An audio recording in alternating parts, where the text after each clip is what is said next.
How's it going, everybody? Thank you so much for tuning in to this live stream. We've had a few live stream troubles in recent history, but nevertheless, a bunch of you had asked us to do more live streams, and I kind of wanted to switch it up a little bit. So today we're doing it in the shop. I figured it'd be a little bit more fun way to do these live streams. I have yet to see anybody do a live stream in the shop actually working on anything. Mostly just sitting in front of the computer talking to y'all. But I just wanted to switch it up. So today we're going to be tearing down the motor out of the wife's new crew cab. If you tuned into the last video, of course, we ripped the motor, transmission, and transfer case out of that truck, and what a nightmare that was. So I actually got a comment on that video asking why did I do it that way, and why didn't I just remove the cab if I was already going to remove the cab off the truck. And I kind of like to paint a different picture in my videos. I know it may seem like I do things the hard way, and it's kind of pointless for me to do it those ways, especially if I'm already going to say remove the cab, or get at something that's a little difficult spot, or even my transmission video, replacing it on a gravel driveway, stuff like that.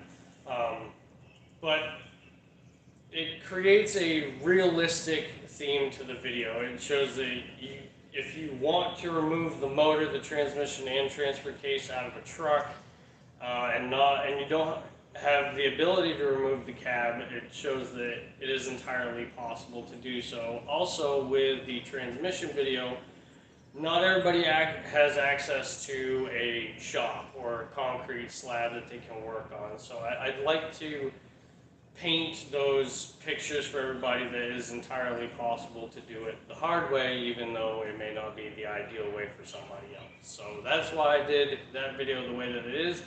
And at this point in time, I don't really have an overhead where I can just remove the cab. I will be getting an A-frame in order to do so, but that's why I did the video that way.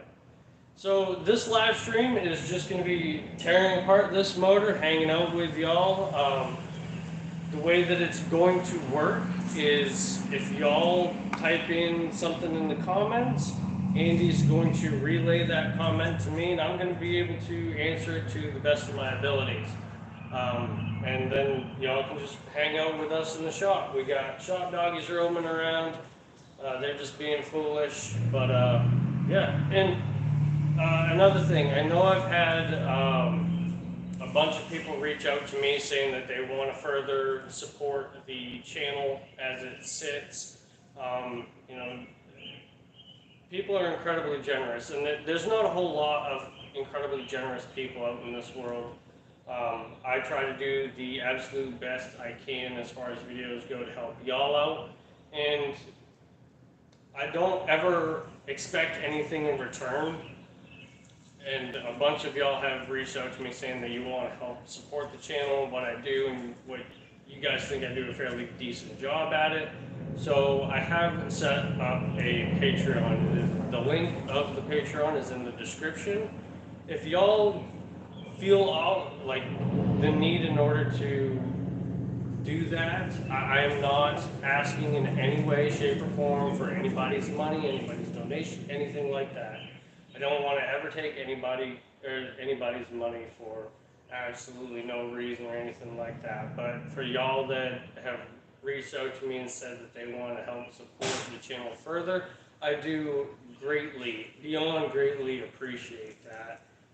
It means a lot, and it lets me know that I'm doing a good thing. So feel free to ask any questions that y'all want answered. I will do my damnedest. It could be about your trucks, 6.5s in general, our day-to-day lives, how baby's doing, stuff like that. But yeah, we're gonna get into it. So, hold on one second. And again, do not feel obligated to donate anything. Please, if you feel it necessary, then that's on you. But I'm not asking for anybody's money. So Let's answer that first question before we get into this. Ken Gilmore. Oh, now you get two. What is the cost to rebuild a 6.5? And before you answer that, I'm just gonna clean off your camera. Okay. Okay. So, Ken, good question. It really depends on how far gone your 6.5 is and what kind of rebuild kit you're realistically looking at. If you're going to do just a head gasket job, I know to get the heads machined and stuff like that, get all the gaskets, materials I know locally. It roughly costs me around $2,500. Now, if it's a full rebuild and you're doing it yourself, you can pick up rebuild kits for fairly decent price. I'd say right around the $3,000 to $4,000 range. Some of them come with pistons and rings, new camshaft, new crankshaft, of course the higher end kits. But the prices vary, and it depends on who you shop with and who you go with, depending on how much that is going to cost. Of course, I always recommend sending the block and heads out to the machine shop. That's another added cost. Always replace your, of course, main bearings and camshaft bearings. I have run into a few shady shops that said they, refreshed the motor, and all they did was run a ball hone through the cylinders, and they didn't replace the camshaft bearings. So there's some shady people out there. Definitely do your research if you're going to do it local and do it yourself. If you're going to have another shop do it, I've never had another shop do it. I've pretty much just done it myself. So I would estimate full rebuild, just back to stock. You're looking right around $6 grand to do it right and get a decent rebuild kit, send the block out, send the heads out, get everything taken care of. Next question. Sick puppy. Hey Jesse, my 6.5 has no compression. What would be some of the things I should look for? No compression. You, sir, need a rebuild. I would double check beforehand. How are you testing compression would be one thing that I would ask. Typically, I just take a blow plug out and check it with a compression gauge. Make sure that the threads are nice and sealed, so no combustion gas can escape or anything like that. And just make sure the combustion chamber is nice and sealed. If you still have no compression after that, depends on how many cylinders are low compression. It could vary between a cracked piston, which is pretty well known on 6.5s if you run the EGTs real hot. Hello, Moto. Taking any calls at the moment, talking with y'all guys. So, cracked piston is pretty common.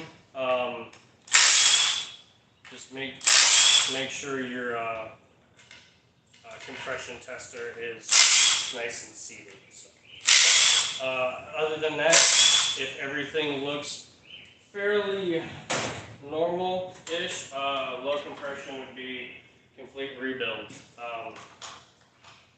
That's at least piston rings, ball honing the cylinders if they look okay, and sending the heads out to get checked. And then it's already torn down that far, I would go ahead and replace the cam bearings as well. He said, yep, that's how I checked it. They are all low. All low, yep.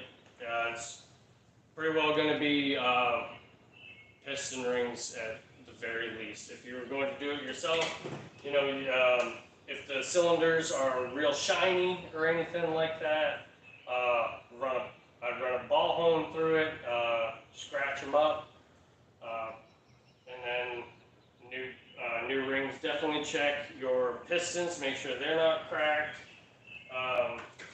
Check your heads to make sure that they're not cracked, because the 6.5 was kind of bad about cracking heads right around the pre-combustion chamber, or the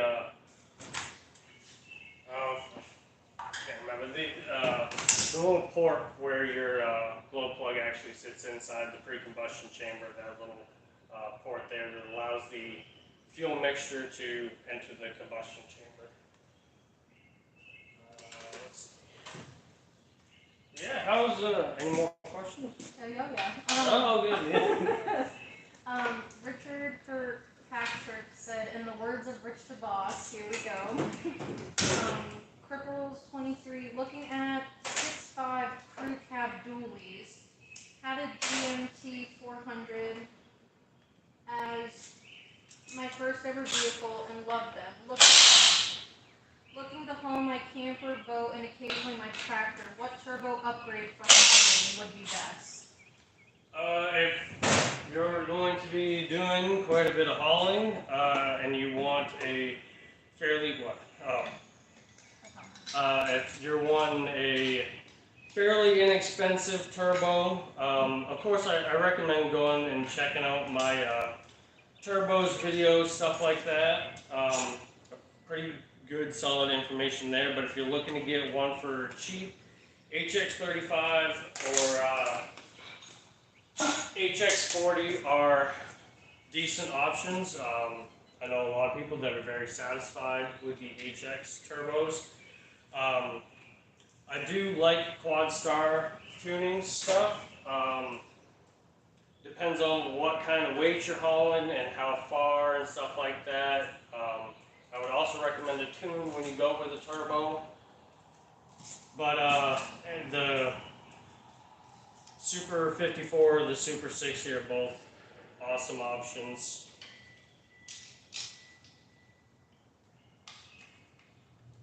Ready for the next one? Sure. From Richard Kirkpatrick again. Hypothetically, if you were approached to build a complete drop-in engine, soup to nuts, would that be something that you would consider doing? Yes, I would definitely be interested.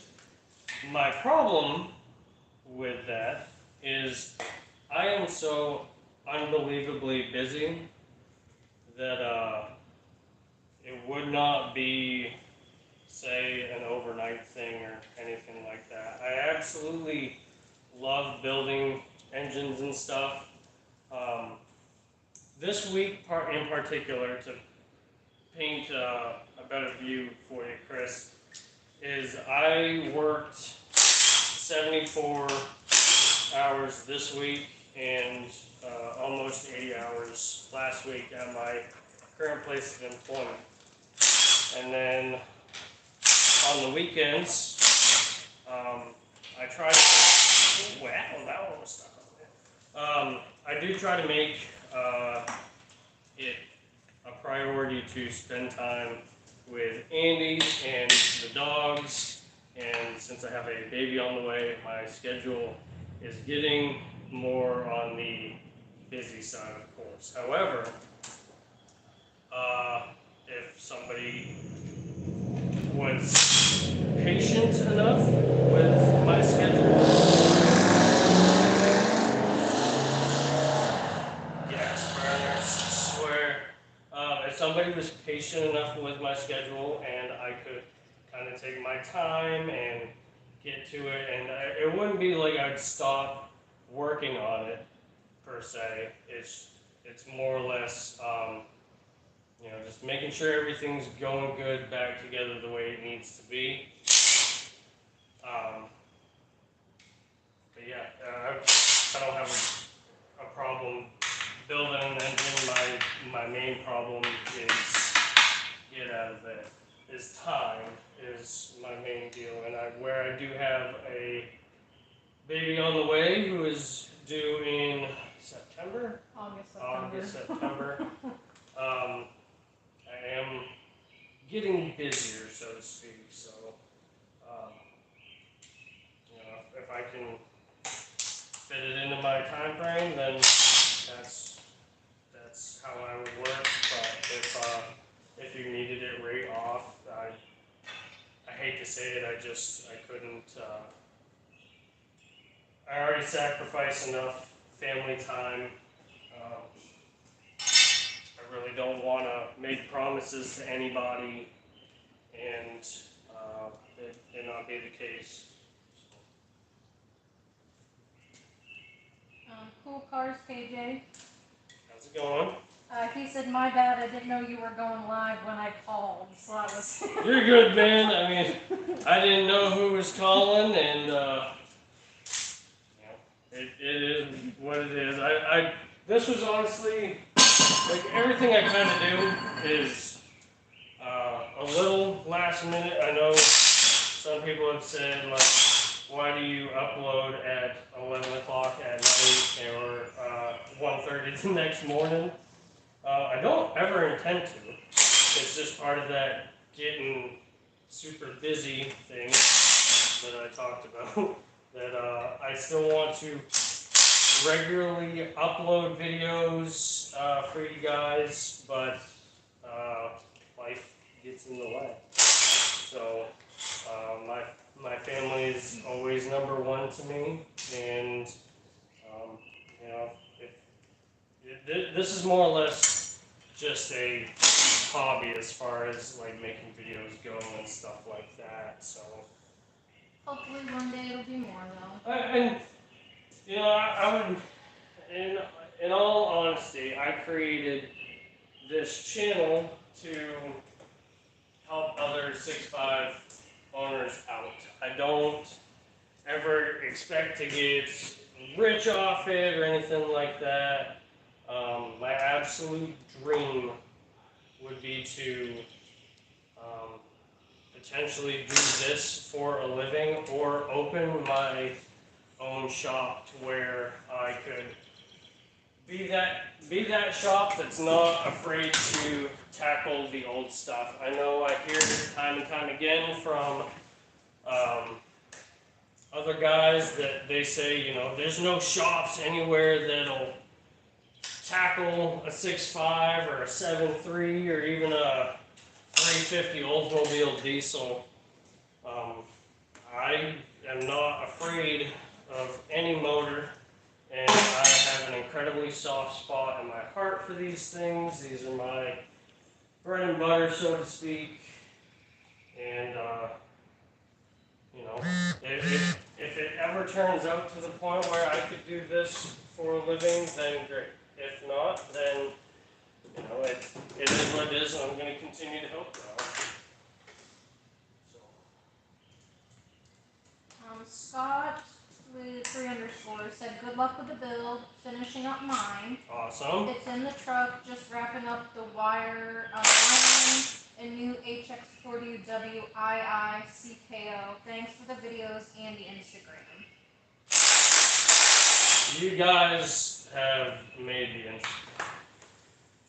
I've said this a couple times, but the only reason why the Instagram is as successful as it is, it's all because of you guys. We don't regularly post our own trucks on the Instagram or anything like that. We feature you guys. I mean, I absolutely love seeing your builds, and I know I have not personally been the most active on Instagram, where I haven't posted anything in over a year, but I do get on Instagram. I do look at y'all's trucks. I know I've gotten quite a few DMs, would we ever set up if this thing could just get off, set up some sort of truck meet, like they would totally be interested in stuff like that, and I would absolutely love to see y'all's builds in person if I can. I actually met a subscriber. His name is Zach, about last month, I believe. And I have a video coming out about meeting him and talking to him about his truck. Here in the, I thought about posting it this weekend because I have been sitting on the video for a hot minute, just getting everything kind of out of the way, but I do need to post that video for him. But as far as the truck show goes, I would, if enough people were ever interested and could make it, I would absolutely love to set up some sort of truck show. Cripples23 said, hell yeah, KJ is here. Love your videos as well, my man.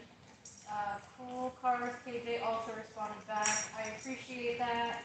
Me and Jesse might get together soon. And then Cripple said that would be a collab I would be thrilled to watch. Hopefully he can help you with the single cab 6.5 you've got. He also said, going back to the turbo upgrade for home, he said my trips would be less than 50 miles most of the time, and camper's about 8,000 pounds, and tractor and trailer is 12,000, but those trips would be less than 5 miles. HX35, man, if you were looking for a nice cheap turbo that's gonna perform the way that you want it to. I've met a lot of people that have run HX35s and had great success with them. Had great success with them. I've run them on a few customer trucks, and HX35 are a good turbo. I do like them. And those short bursts of trips, like, I wouldn't necessarily be worried about your EGTs getting too terribly hot or anything like that. So, yeah, get these things. Anything else? Yes. Jimmy Kokenauer. Sometimes I have to turn my key to the start position multiple times before the starter actually starts spinning. Do you think it's the starter or something in the column? Bad starter, or my truck is actually doing the same thing right now, and I know it is my battery cables. A bad frayed battery cable, it will make it click, but it won't start. So I would definitely look over your cables, and then if all the cables look good, more than likely the starter.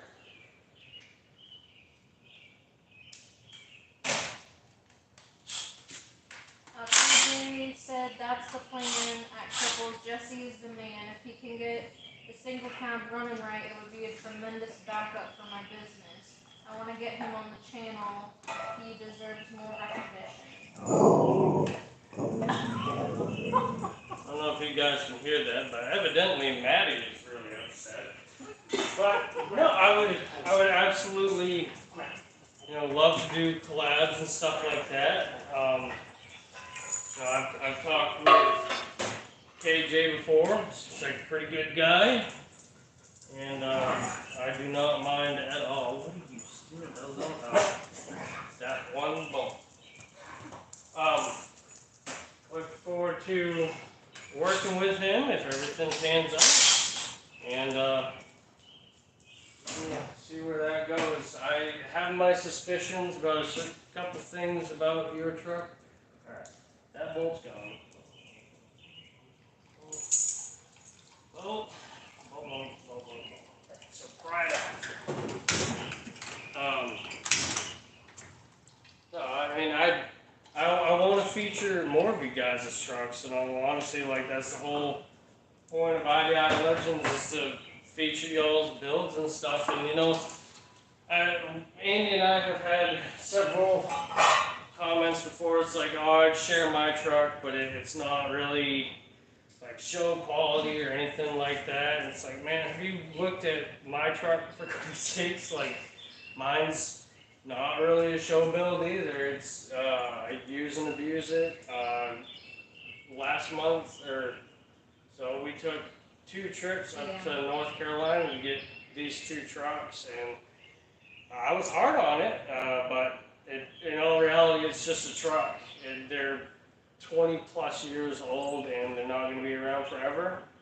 But nevertheless, we like the way that they are. We want to keep them going, and that's what we're trying to keep in mind, because they are a good, solid alternative to the diesel world. They do get great gas mileage. They are reliable if you do your proper maintenance and take care of them, and won't bust the crank because you have a bad harmonic balancer. By the way, this truck is suspected to have a broken crank. Being this particular part goes right here, and there's a bushing that separates the outer balance from the inner, and that has since delaminated and disappeared. So, suspected broken crank. I don't doubt it. I do have my suspicions about a few other things with it. So, you know, they are good trucks. They just need a little love because they're almost 30 years old. Some of them are, it's like the 6.2s and the 6.9s. So, take care of your trucks. You know, if I can help in any way, shape, or form, you know, I'll do it if I can. Triple said thanks for answering my questions. I appreciate it. Wish I could hang out longer, but I have to put the kiddo to bed. Also, KJ, I'll be on the lookout for that collab. And I agree, Jeffy is a very knowledgeable guy in the 6.5 world and deserves more attention. Well, I'm just trying to help y'all out, guys.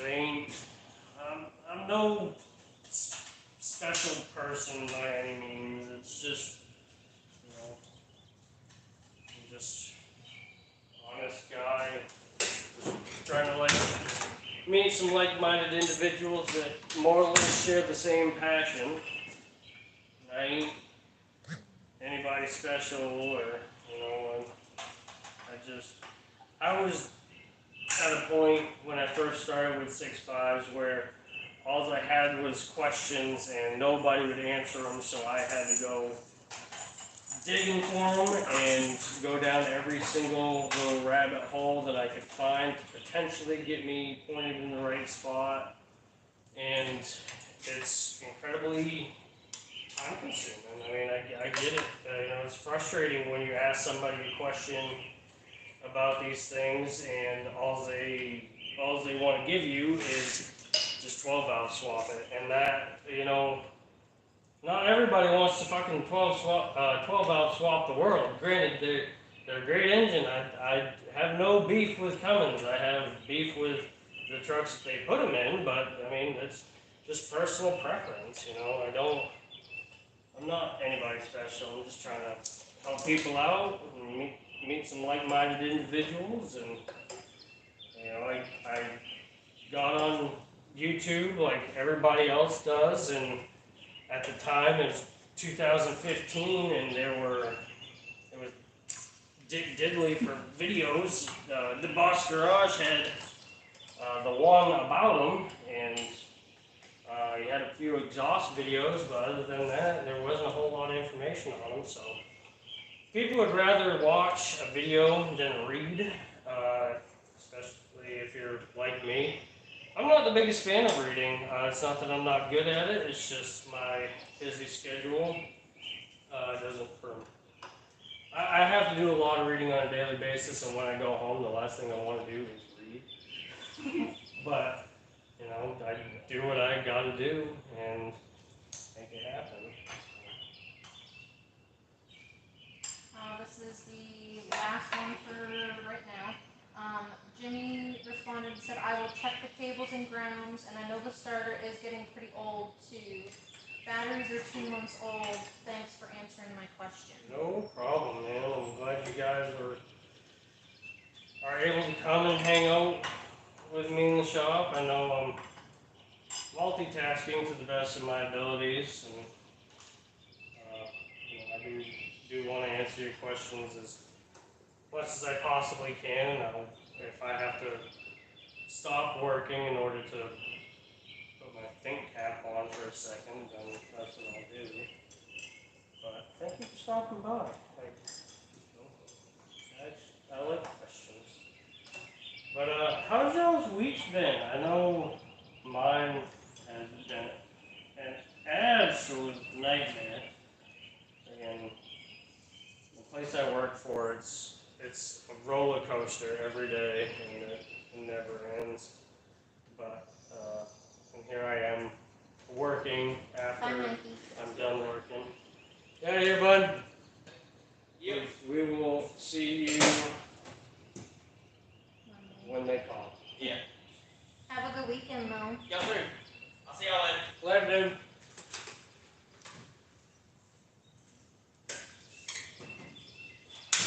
Where does it go? Mama's gonna take a potty break. Oh. So, while Andy uses the lavatory, I am not able to see y'all's questions or comments at the moment. But again, I like hanging out with y'all. I know a bunch of y'all said you want more live stream stuff, and I was trying to think of interesting ways that I could incorporate live streams.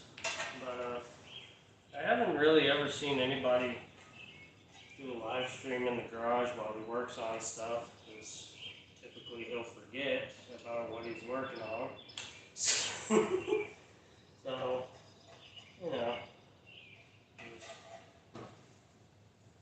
just want to hang out with you guys.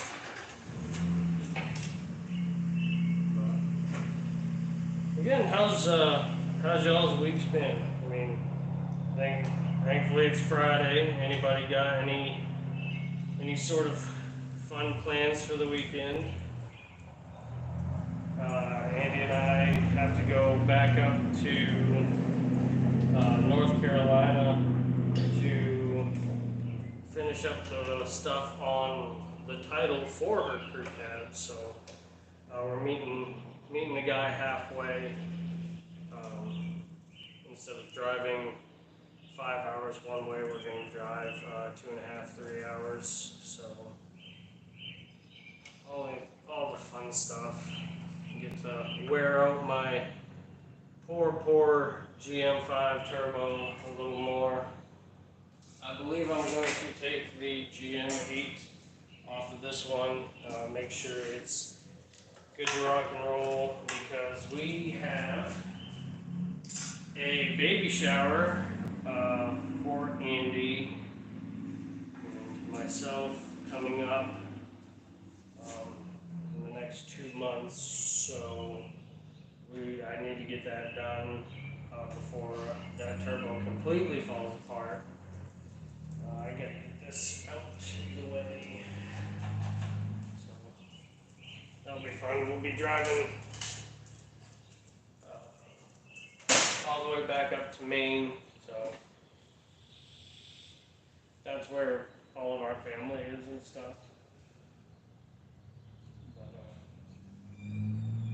Work week's crazy, and then I'm standing here working on more stuff, so it's always a good time. If I could just get this goddamn guard off. I always fight with these damn guards for the turbos, because they just get stuck.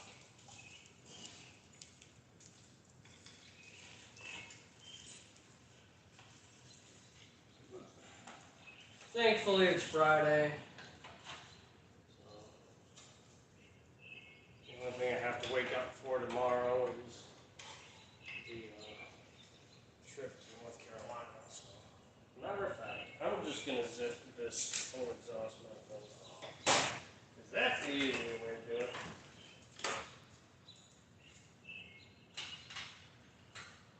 You okay? Yeah, there's this. I'm trying to figure out how to like take someone out of the chat. I was just spam idiot. Yeah. But I don't know how to do that on your phone.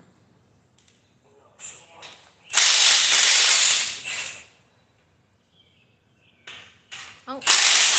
Ha. Got it? Nice girl. Hi, baby.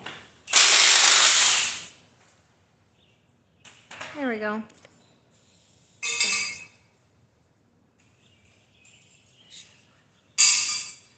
Okay, now back to you.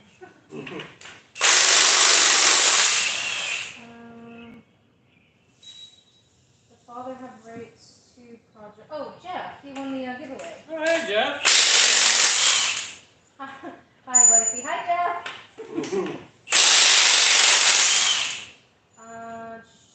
He said, need to know what brand of boost gauge you recommend me buy off Amazon. Love you, bro.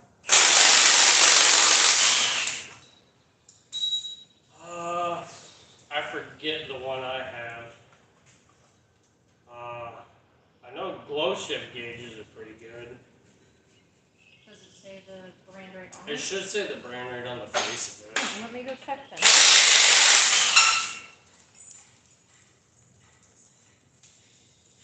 The amount of rust. Alright, just making sure these bolts aren't broke.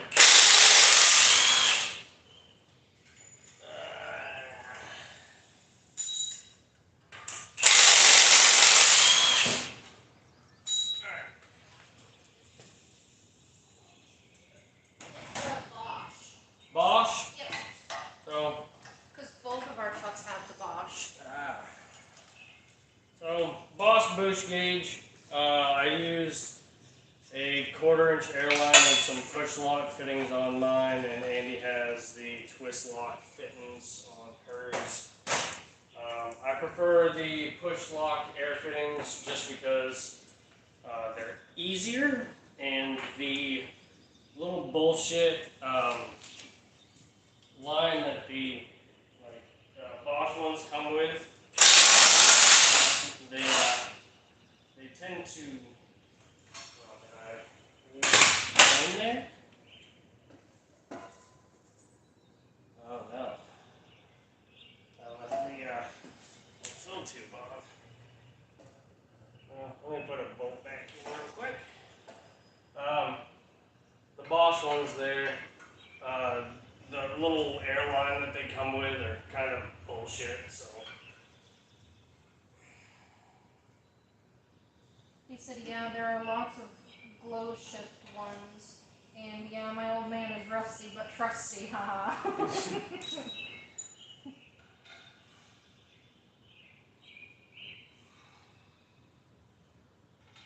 Yeah.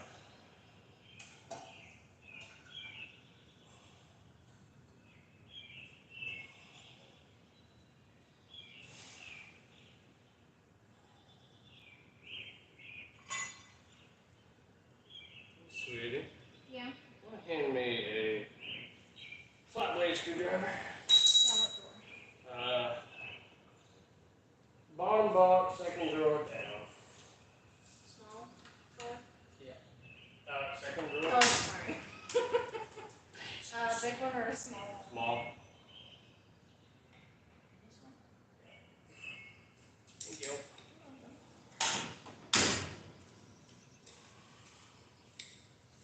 Everything's so covered in schmutz.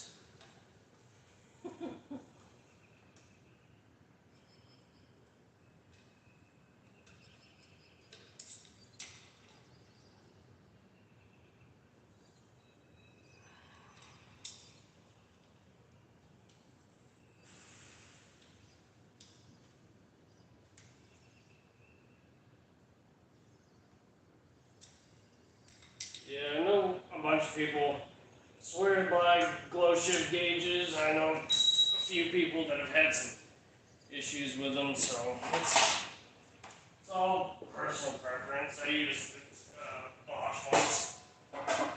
Just, there we go.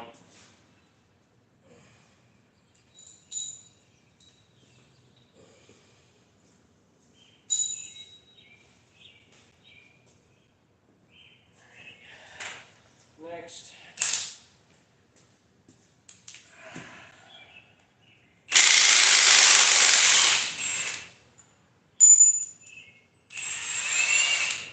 That exhaust manifold bolt is loose.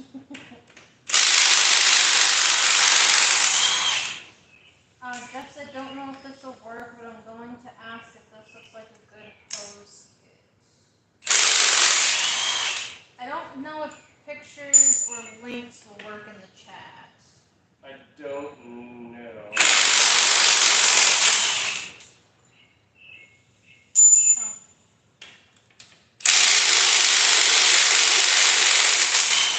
I got it. Okay.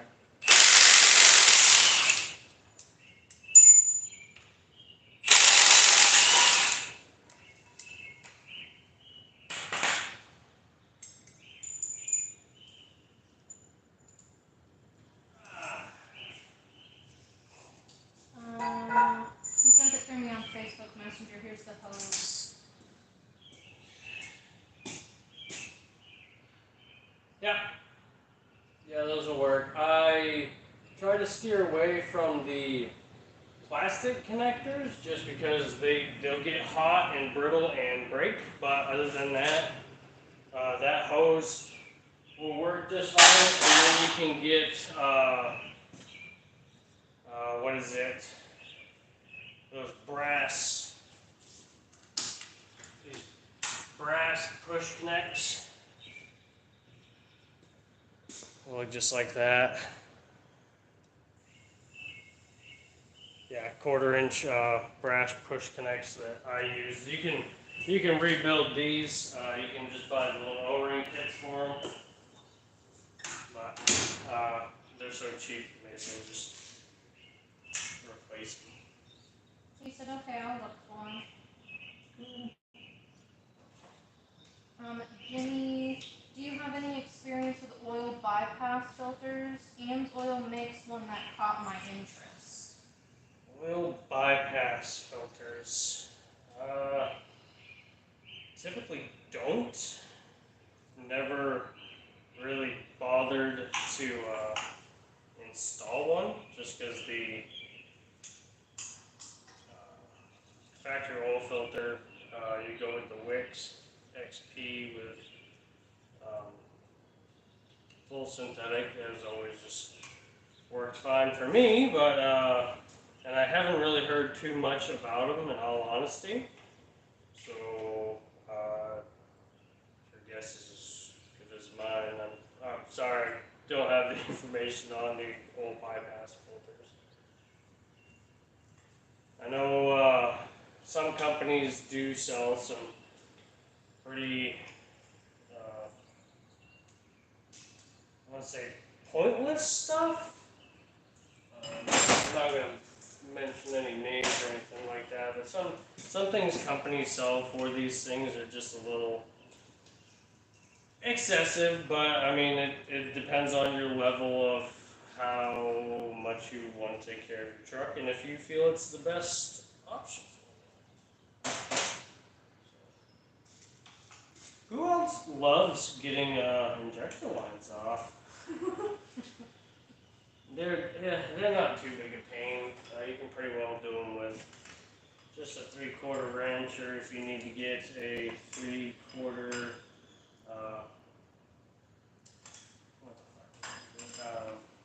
3/4 line wrench, you can do it. But I've pretty well gotten good with the just a regular 3/4 combination wrench.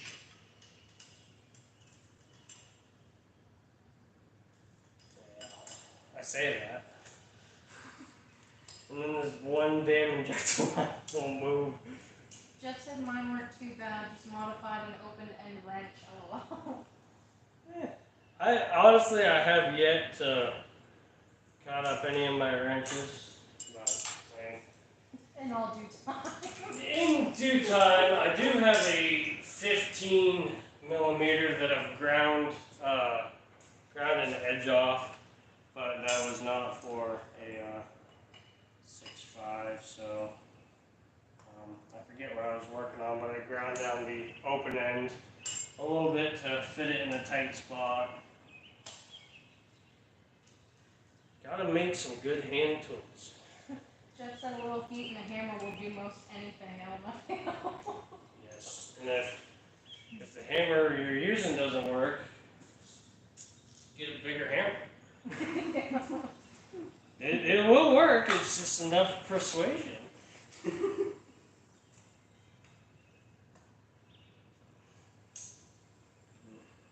He said, yes, sir. So, I imagine I'm going to get some sort of question of, Jesse, if you suspect that there's a broken crankshaft, why are you starting off all the way at the top? You could just undo the oil pan and just cut right to the chase. Well, number one, it gives me a chance to hang out with y'all, which is fun. And then it builds suspense, of course, because just as curious as I am about it, I like to go through all of the motions as far as, you know, inspecting it and looking to see what went wrong. And I don't just cut to somebody told me that this was bad, so I'm going to replace it. There's a level of diagnostics that you have to do in order to be a well-rounded mechanic, and I'm not saying that I'm well-rounded by any means, but I like to take my time. I've always liked ripping crap apart, and the more you do it, the more familiar you get with what you're working with. And yeah, I just like tearing things apart. I really like putting stuff back together, but you know, this will give me a chance to check out whether, you know, the heads are worth a damn, or if the block is too far gone, if there's severe main web cracks, stuff like that. So, oh, hey! It has an optical sensor filter harness. Huh. So, those of you who don't know what I'm talking about, the optical sensor filter harness, I made a video on these. The minute you can, throw those away, is what will happen. This is located on top of your injection pump, and that is one of the hottest parts of the motor. And what will happen is these wires will start to deteriorate, and then they will start shorting out together, and it will destroy your injection pump. All this does is this is your optical sensor plug. Just plugs in like that, and it's just a continuation of that plug. Of course, you can see the clip was broken off this side, so Lord only knows that this plug was staying plugged in, but get rid of these damn things. They cause more headache than what they're worth. There's your injector harness. I'll be swapping. I may go through this one, but if I can get a brand new one and just not worry about it, even better. Jeff said I did work in a diesel shop for a minute. What's that? Jeff said I did work in a diesel shop for a minute. Diesel shops are fun. I would honestly love to open up, you know, my own shop and take on customer vehicles and stuff like that, and make that a career. Right now, my current job, as much as I absolutely hate it, I'm not a fan of my current job, but it pays the bills. So it doesn't reflect my work or anything. Like I say I hate my job, but in all honesty, like it pays the bills. I'm not worried about it. Somebody unplugged the heater to this, fill some filter housing, so that would have threw code. But you know, not everybody likes their job. Most people are just going through the motions. And if one day I could change that for myself, then great. If not, then so be it. What a commitment. No, I missed before their alarm goes off. On live. There's food.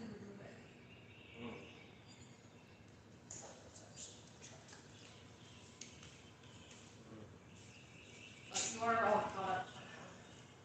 For the time being. Screwdriver. But yeah, I'm just working top to bottom just to hang out with you guys and go through what exactly went wrong with this. Poor 506 block. The dreaded 506 block. Half the people hate them, half the people love them. That's an old, dingy, dirty diesel fuel. But I got the valley pretty well cleared out. We'll start on the front.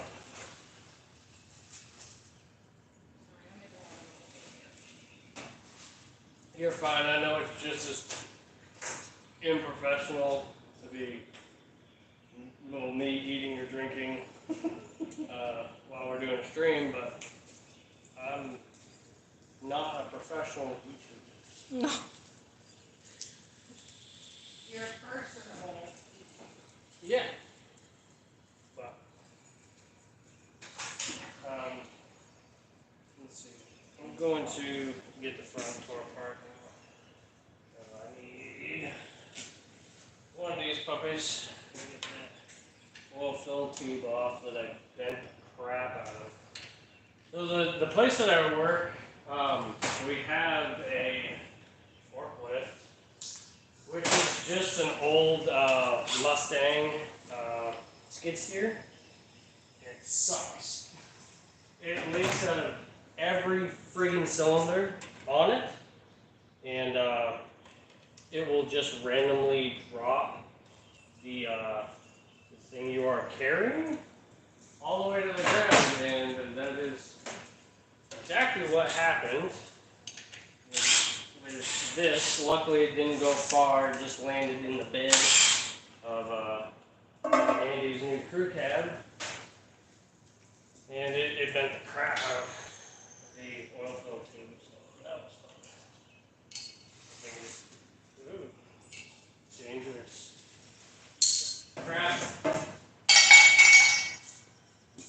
Another piece of part I gotta get.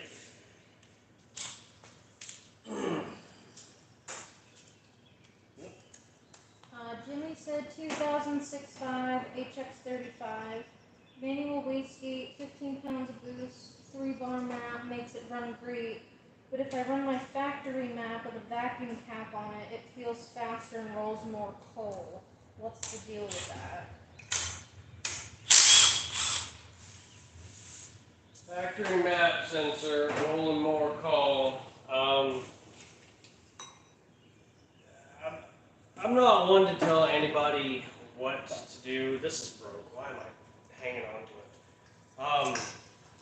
But be careful rolling coal, because all you're doing, you know, just being a pain in my butt. All you're doing is getting your EGTs incredibly hot, and I would hate to hear that you melted down a piston because of rolling coal. What could be going on is the map sensor could be faulty. The factory one could be potentially faulty, and reading wrong air.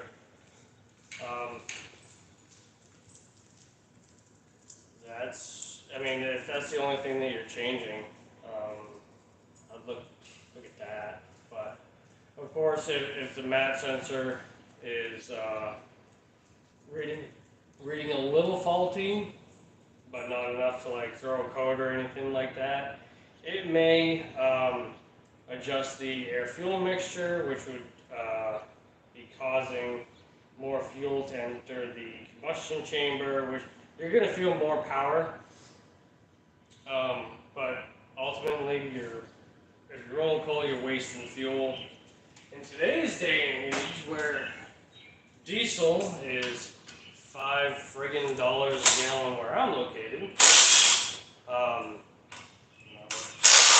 may not be the wisest thing to do. Hey, if you want to roll coal, then that is on you. Junk. You don't need no stinking conditioner.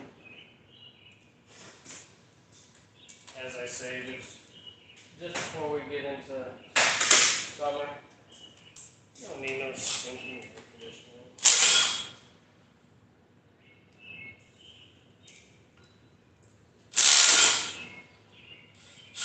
But yeah, I'd say it's fooling with the air-fuel mixture, and you're just getting lots more fuel, which is why the increase in power, but also high UPs. So be weary of that. Is all I'm going to tell you. I would hate to see or hear that the piston got cracked because of high UPs.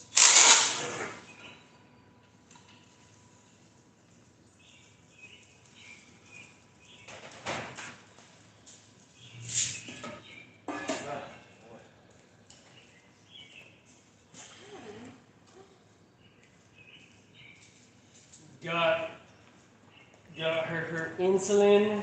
Yes. Turkey, what are you doing? She's not hungry. Oh, you think she's not hungry, she's just not.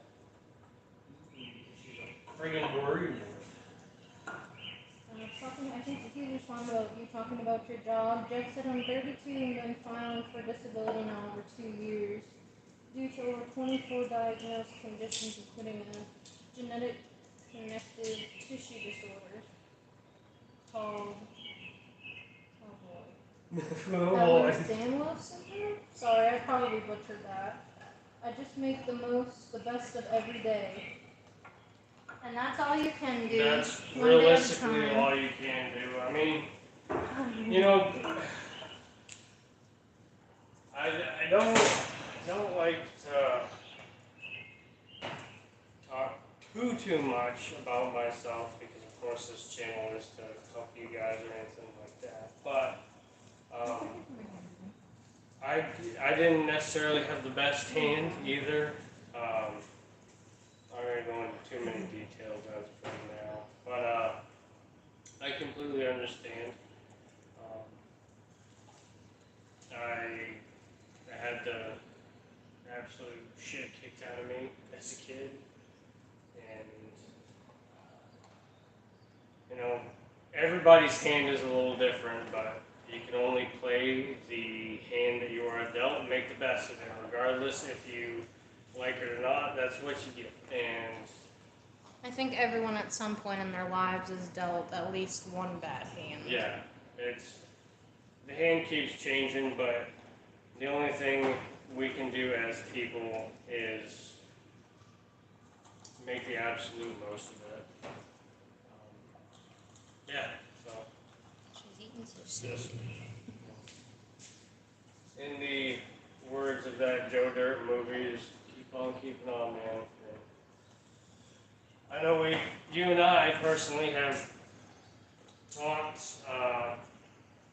over the text and stuff like that again before, and you know, if you ever just need to reach out, say hi. feel free. I mean, not always awake, but when I am, you know, how, well, I gotta take the whole, the whole cover off because I can't crank the motor over. Yeah, so just work with what you got and make the most of it. Jimmy said the map sensor is capped off, so it's not reading any boost. I don't know why it's faster unless it's dumping tons of fuel. It's gotta be just dumping tons of fuel in. If it's not reading, it's just dumping a boatload of fuel.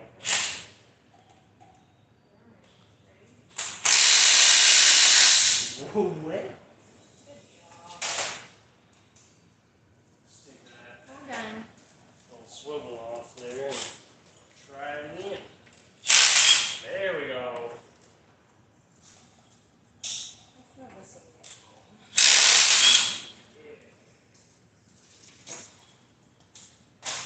Cover. Okay.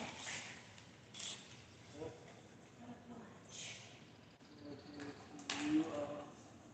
You off.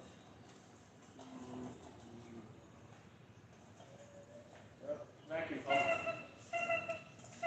That sounds funny. That's what your good well, a moderately decent vacuum pump is supposed to sound like. Richard Kirkpatrick. I have a bunch of gauges, but I don't have one for EGTs. Or 4 EGTs? 140 EGTs probably. Is it something that I should consider, although I don't tow and have a stock GM4 turbo that is still controlled by vacuum actuated wastegate? Intake air temps stay in the 120 Fahrenheit range at 60 miles per hour. I wouldn't worry about it if it's still vacuum controlled. Of course, there's always that potential for catastrophic failure, but if you were just going to continue to run stock fuel and you're not really towing anything or anything like that, I honestly wouldn't worry about it, just because you're not really pushing your truck to its limits. Granted, if that turbo ever decides to go bad, that's just one thing you're gonna run into. But yeah, if you're just looking to keep it stock, I would say just don't worry about it. Or if you can afford it and you want to do it, then by all means. It doesn't ever hurt to do an EGT gauge.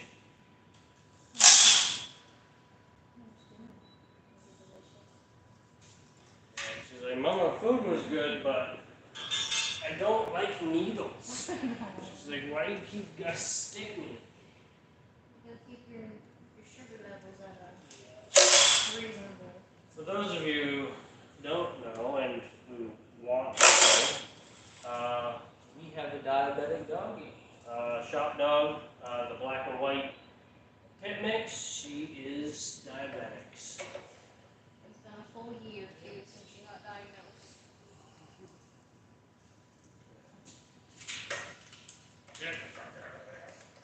Okay, I'm gonna butcher this user's name. Casanova. How is the 6.5 looking? I have been working on my 6.5 tonight too. It is the service truck I just picked up for $1,200 last week. I just replaced the PNB and it started right up in purrs. I wish you the best with your fleet. That is awesome, man, and thank you for that. I've got a bunch of work to do, and it's good to hear that your truck just needed a PMD. And friggin' things are just the biggest nuisance. But I mean, the DS4 injection pumps obviously have their problems, but DB2 injection pump on the old mechanical injection pump truck. They had just they had their own issues as well, but that's great to hear that you got yours running. This one is, well, I've only got the intake off and I'm working on the front right now. Obviously, oil leak from the oil fill tube. A little bit on the back of the injection pump.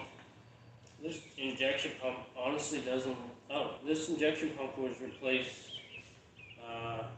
8/25/14, so this injection pump really isn't that old. But of course it's got front main seal leaking. Surprisingly enough, no rear main seal leaking on it so far. Valve covers are just completely soaked in oil. Of course the crank won't spin, so I got to take the timing cover off in order to get the gear off for the injection pump. That's no big deal, but I'm curious to see if it actually has like spun bearing or if indeed the crankshaft is busted. But we're gonna get into it, so We'll find out. Just filed yet another motion with the ex-wife over her eliminating me from my children over the past 6 years, which we know about, and that freaking sucks. that sucks, man. That's what my YouTube account is about. She tried saying that I picked her up and threw her onto our son when he was in his toddler bed, and I've been fighting ever since. Courts are finally starting to listen, and this one might be the one that does her in, sadly. Unfortunately, it takes freaking forever for the courts to actually listen, especially when the guy is not at fault, because courts are so quick to believe the women, yeah. And it's sad because that is not always the case. Yeah, and you know, I really do feel for women. Obviously, I've never had to go through any of that personally. But my parents were divorced, and I know that big rigmarole with that stuff. And you know, there's just some evil people out there. Where the heck did I put that? Yeah, unfortunately, Oh, you're right. definitely not alone. No, you're not. Without sharing too much information, I know my stepdad, who I call my dad, just because he's been in my life for so long, his ex-wife would take him to court over and over and over and over again every time she found out that he would get a raise just to get more money out of him for child support. There are evil people everywhere, and it's incredibly hard to take anybody, you know, at their word or anything like that anymore. You know, you can't take anybody's word for anything. You can't even remotely say that, you know, it's hard to trust people. You know, anybody could say all day, oh, I'll never do that to you or anything like that, but it happens. And there's just some evil people. I'm honestly trying to make a community where, you know, some ick in there. You know, just a nice community where like-minded individuals can come and hang out, or you know, just share ideas with other 6.5 owners or other IDI enthusiasts. Like, I can't count how long I talked to a guy about his Chevy pickup, like a 80s Chevy pickup that had a 350 diesel in it. And like, I just talked to him for a while about it because you know, it's cool stuff. You don't see it, but you know, there are still some good people out there, and then there are just evil rotten people. I need to take them circlips out. He also said hugs to Shop Dog and congrats on the pregnancy. Also, thank you. We are officially Halfway through. Thank you. Seth's. Good lord. Casanova, and I can't forget to mention the 6'5" fleet we also have in common.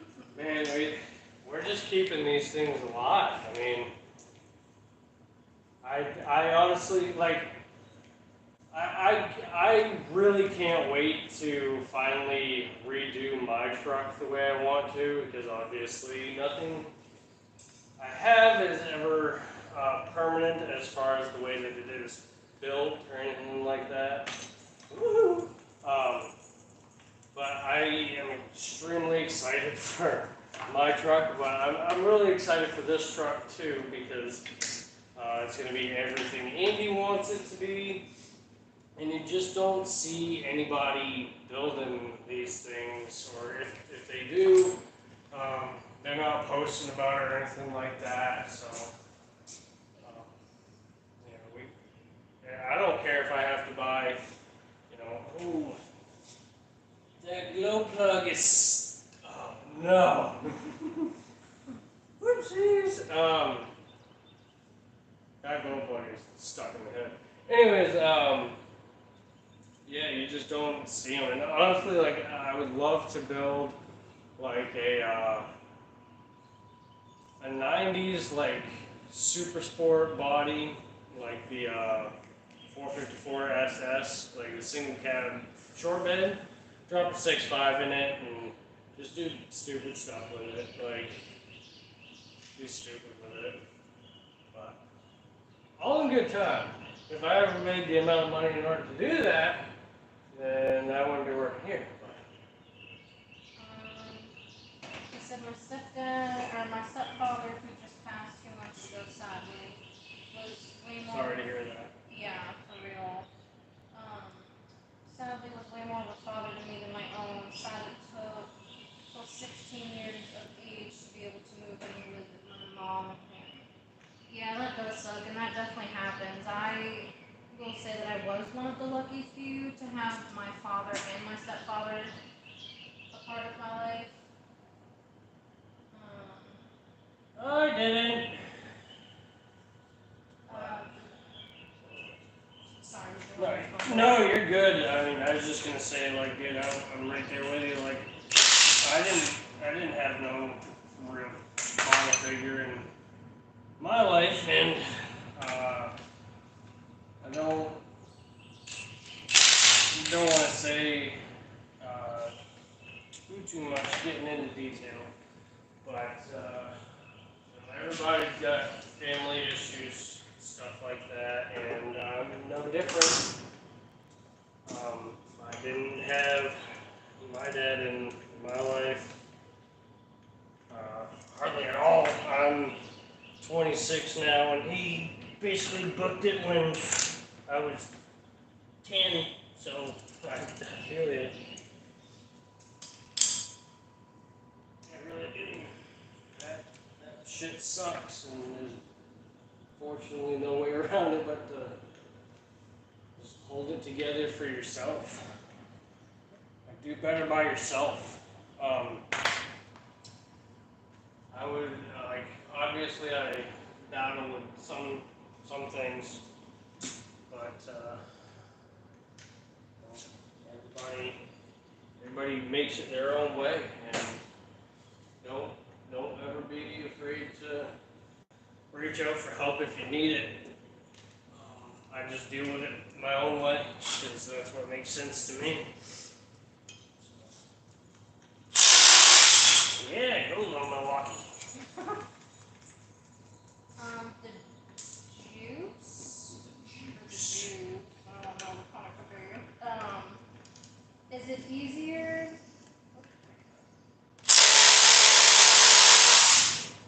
Is it easier to swap a newer GM diesel into a GMT 400 than rebuild a 6.5? So, swapping a newer GM diesel doesn't matter which Duramax you go with, because that's exactly what we're talking about in this case. It depends on how you do it. So I've seen it a few different ways, and I've done it one way that made sense to me. The way that I did it was, it was me and my buddy, and we basically just transferred the cab and the bed over from a GMT 400 truck and dropped it on the frame of it was a 2003 LB7.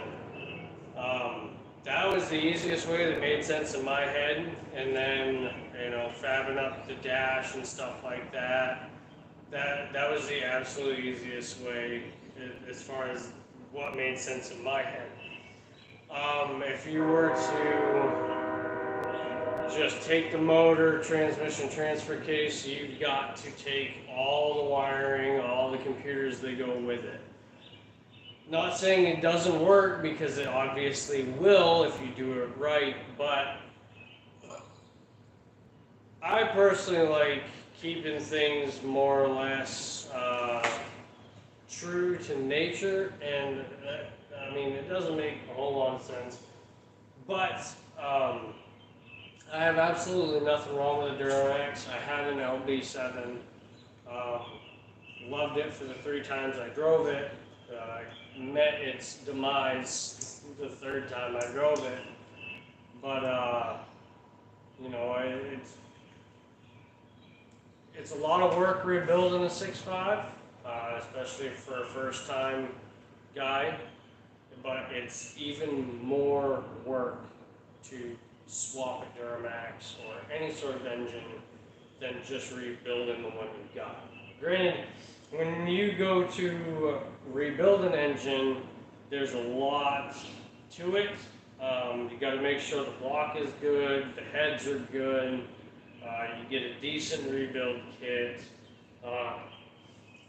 You need to cross your T's and dot your I's, but I would say it's a lot more work just swapping a truck or an engine into a truck, because you got to take into consideration driveline lengths, motor mounts, transmission mounts. Where can I put the charge air cooler from a Duramax on a GMT 400 truck? Because the GMT 400 has a pretty small grill. You've got to fab up brackets and mounts, and if you're not a good welder, you can't picture weird things in your head in order to be productive, then it does cause for a lot more work. On the flip side of that, if you do decide to go with a swap route, there's obviously more horsepower potential, more towing capability, stuff like that, that I always tell people, ask yourself why you want to do the swap. Does it make sense to do the swap? Or is it more beneficial to just get rid of the one you have for the newer truck? I'm not going to tell anybody what to do, because I like to see people be creative. I like all engines, just particularly obviously 6.5s. But, you have a lot of options to ways. There's a lot of money involved with both rebuilding the 6.5. I would say there's even more money involved in swapping a Duramax into a GMT 400 truck, but you need to consider all of that. Neither one is particularly easy.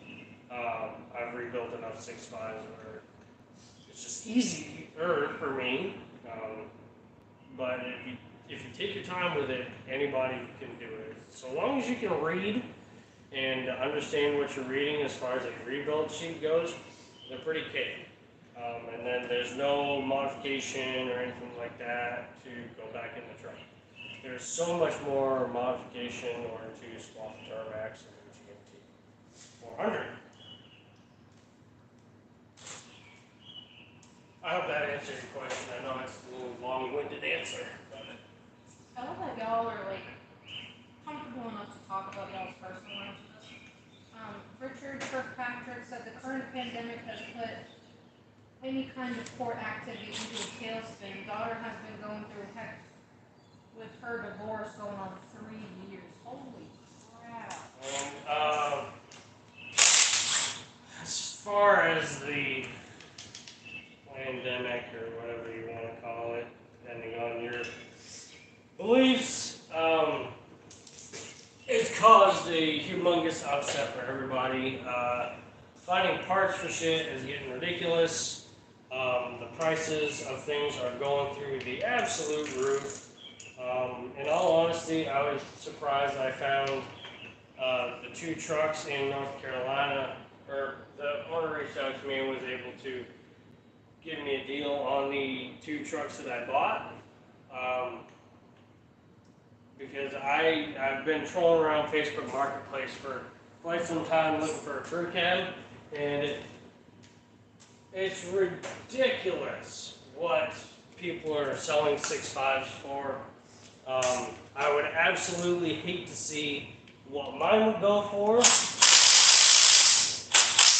But it's not for sale. But it's not for sale, and I've gotten a few people asking me about which one of my trucks or Andy's trucks are for sale, and as of current, none of them. I don't particularly want to sell them right now. I would only ever honestly sell them if I was hard up or desperately needed the cash.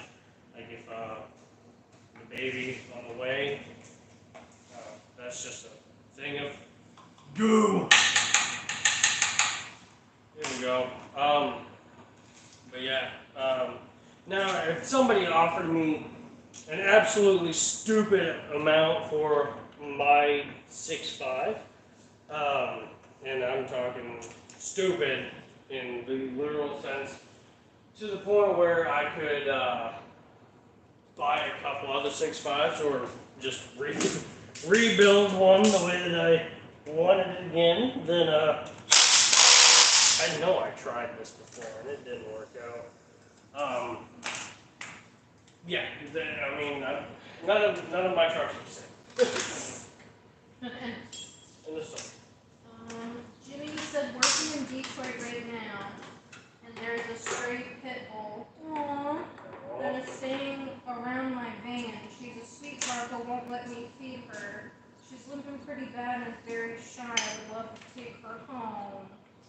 I mean, depending on how long you have to stay there, she should warm up to you.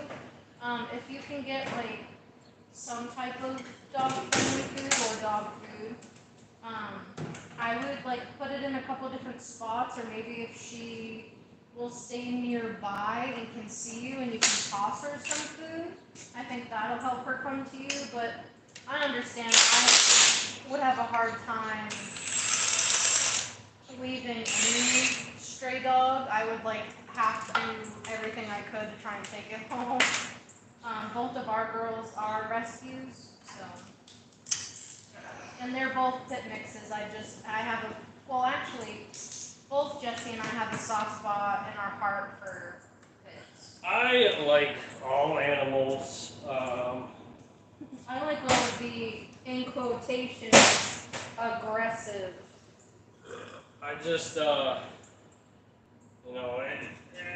hate when people give anything a bad rap. I'm always for the underdog, so to speak.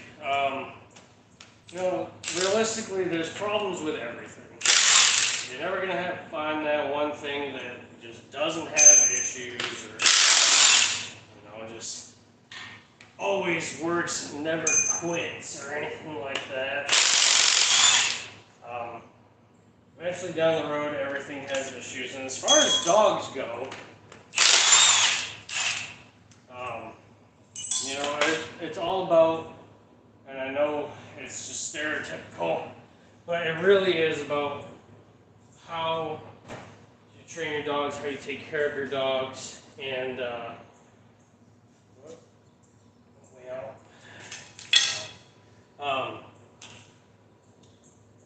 Lose my train of thought. Taking care of your animals and treating them not abusive. You know, if you beat the crap out of any animal, and then it bites you, it's like, well, didn't you kind of have it coming? Like you're beating the crap out of your dog. Like, no wonder. And it really is all in the training because, like, when we got Maddie from the pound, the black and white dog, shop dog, she was very food aggressive, but we gave her the time and patience in training, and after a little while, she was no longer like that.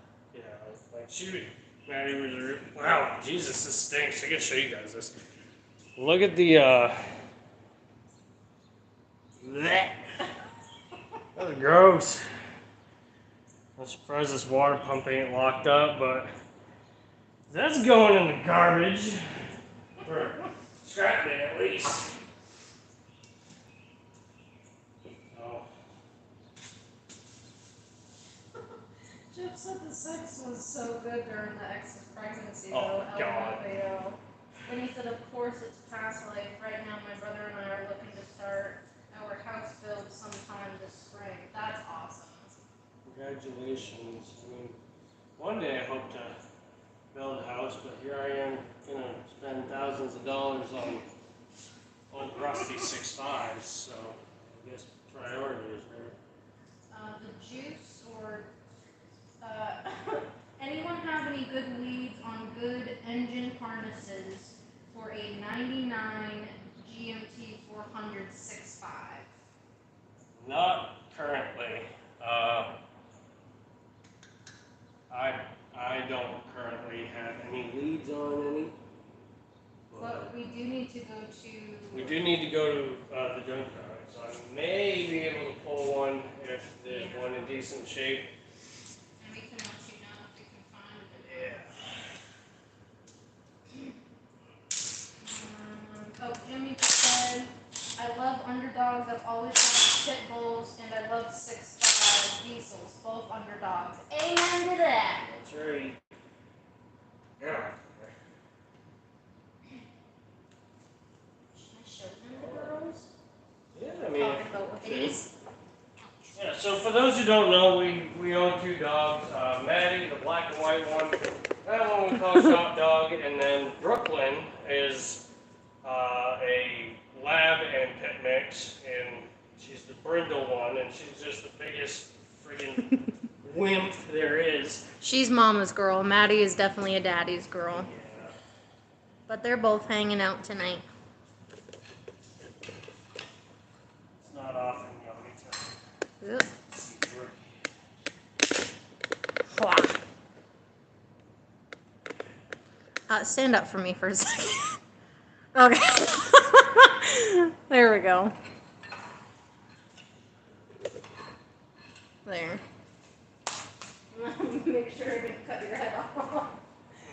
Goddamn injection pump gear won't come up, so I've got to walk it back and forth. Take your time, don't bust up anything. It's not worth the headache. Try to put it back later. There we go. If you're hungry, I can order something for you. I'm just over here snacking. I got that Domino's pizza in there.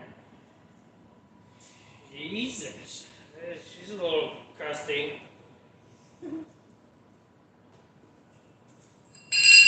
That's no good. I need a 15mm wrench. I had kicking out of here. How many people we got? 18. You guys are. You're on there tight. You guys are absolutely awesome. Thank you for joining us. I know it's more or less last minute, but you guys are absolutely fantastic. So.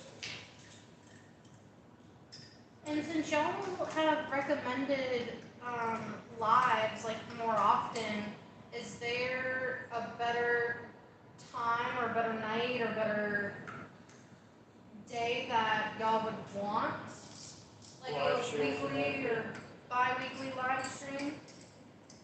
or like a monthly live stream. Like, if y'all got any suggestions for anything, like merch or anything like that, we're currently working on new merch and potentially a new logo, a new name for everything. So, if y'all have any suggestions, just throw them out there. I mean, we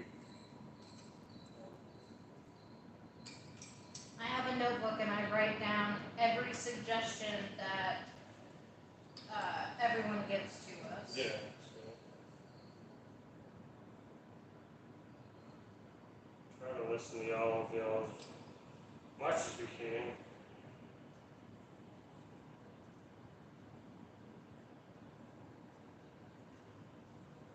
Anybody else love these bottom injection pump nuts that while everything is on the intake and stuff like that? I mean, I've got everything pretty well torn apart now, but these are, everything is funner in the truck, right? You gotta have like a grill and a bumper and a radiator that's hot as shit, you're in your way, and it's not fun when everything's all right in your teeth, right? Ugh. Getting all this shmoo on me, and I'm avoiding dipping right now because I'll have to wipe my hands in order to huck that bad boy in there, but I need to take that 15 mil off. How's you? No, Zach's here. He said I Hey, can't Zach. wait to see how this build turns. You and me both. I know. Especially me. Yeah, I know Andy's got a bunch of plans for it that she's not willing to share, evidently. Not right now. So, at least. you guys will get to see progress as it comes your way. I'm going to snip that. I got to, probably the next couple videos on it, I've got to remove the cab and the bed and the front differential, the rear differential, and shit like that, so I can POR the frame and stuff like that, and get it to where it needs to be. There we go. There's that. But yeah, I mean, it's going to be a very in-depth build. If there's anything y'all would really, really like to see on it, like anything specific, please just let me know. If there's anything I specifically need to cover. If I can rebuild this motor, if it's in decent shape, obviously that's going to be a full rebuild. Yet. Injection pump. So, yeah, if there's anything specific you'd like to see, obviously, if I can rebuild this one, I'm going to, and show, yeah, it's a decent stink. Yeah. I'm going to show you guys a full in-depth build, but if I have to go the long block or the short block route, it is what it is. I mean, we'll see just how hurt this 4506 block is. Jimmy said this time works for him 6 to 8 or 9 p.m. That works. I was a little late today. I know I said I would start the live stream at 6:45, and it doesn't always go to plan because I'm the lead tech at a Waste Connections facility, and it's obviously trash trucks, and the mechanics can't leave or anything until all the trucks are in. So me being the lead tech, I need to make sure that the trucks return back to the yard safely, make sure all the routes and stuff are done, and then I can start fiddling with my own crap. Sometimes that's 9 o'clock at night. I start the shift at 6 a.m. and I've been here till 12 a.m. before. It's ridiculous,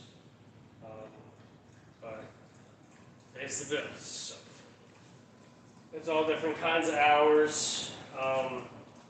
Typically it's supposed to be 6 to 6, but they usually go over, and then me and my one other mechanic, we do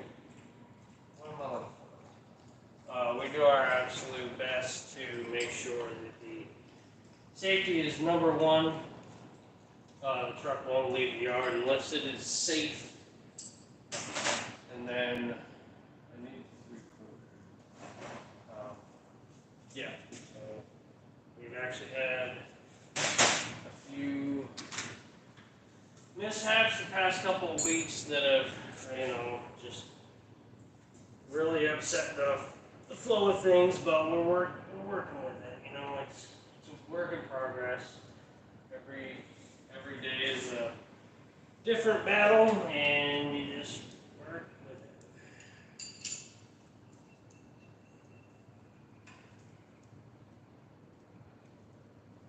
There we go. Jimmy also said, will you ever do a 6.5 van build? I have a 6.5 van with 415,000 miles. Been uplifting it, straight piping it, and tuning it soon once my K3500 Dana 60 swap is done. I wouldn't mind doing a van build. My only problem with it is there's not a whole lot of vans around here with 6.5s in them, and I don't know what I would do with a van personally. Of course, like I said in a couple of my last videos, all my builds have to be functional in order for me to use them. Okay. All my builds have to be more or less functional in order for me to use them. Because I not only want to enjoy them, I have to work with them. My truck is no exception. Andy's truck, or dually, is no exception. This will pull a trailer. The white screw cab will pull a trailer every once in a while. The extended cab, you guys have already decided that I need to turn it into a service truck, and I really need a service truck. But I don't know what use I have for a van. That would be one of those builds that if I had the spare cash, I would love to go over it and show you guys the differences between the center mount van turbo stuff and the up pipes and everything else. Get you guys a little more knowledge on that aspect, but it would be more or less just a prop for me at that point. If somebody had a 6.5 van and lived close, in order for me to do videos on to show you guys that, if you'd be interested, then by all means I'll do videos on them, but I personally don't have a desire or a need for a van.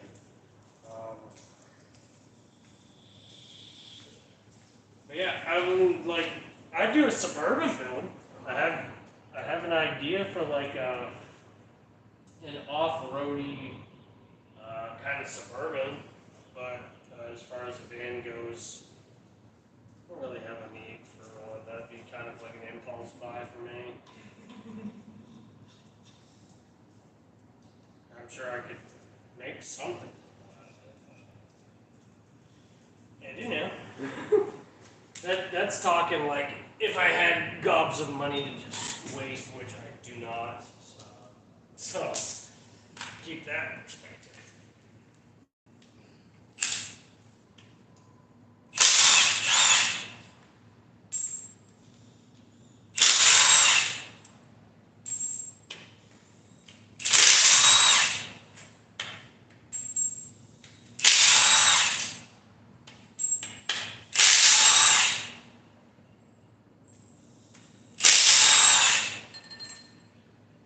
Don't fall in there. I gotta get you off. Jimmy, I'm converting my van to a camper and pulling my 2 Yamaha Raptor 350s behind and using it to get away for weekends. That's pretty cool. I'm actually super excited. If y'all tuned into the Warrior build, the Yamaha Warrior 350 I built, the second annual Badlands Off-Road Park Warrior meetup, I'm actually going to, and I'm excited. I know it's just me geeking out with a bunch of other Warrior guys and stuff like that, but realistically, I've needed a vacation for a long time, and I absolutely hate to leave Andy behind, but I need to have at least one last true rod myself before baby gets here. So I am going to Badlands Off-Road Park here in the future. So. Well, that and someone's got to take care of the girls, the fur babies. I need to get you off. I need to get you off. Or take the heads off. Let's see. I'm gonna take the heads off first. That seems funner. I can stand up. I can't. It's hard for my knees and my back.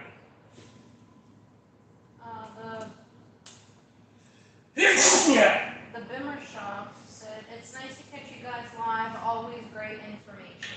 Thanks, man. Thanks for joining us. I mean, just wanted to do something different. Like I said earlier, I see when some YouTubers do Q&As,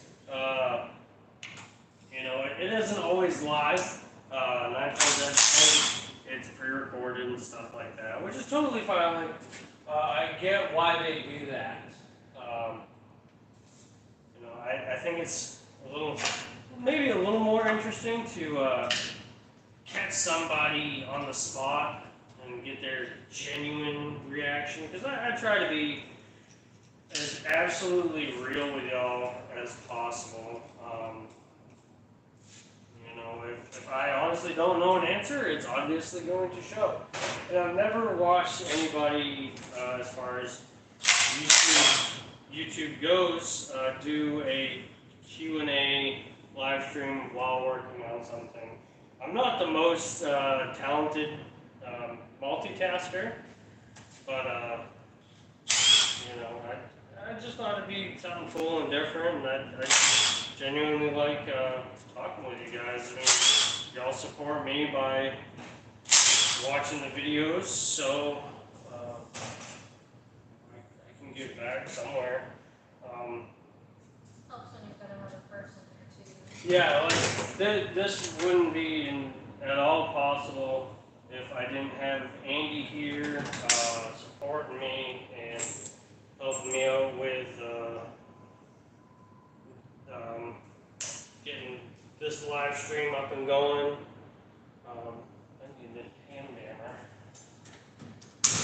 And yeah, helping me answer the questions, or reading me y'all's comments and stuff like that, because if I was doing it myself, I would obviously this would take a little while longer, because I'd have to stop what I'm doing and read the comment and try to answer it, get back to work.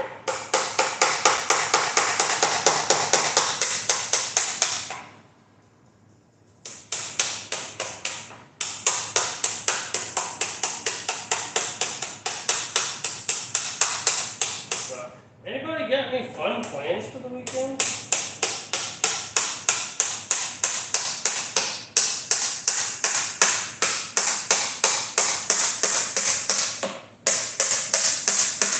Watch me hit my hand fucking live.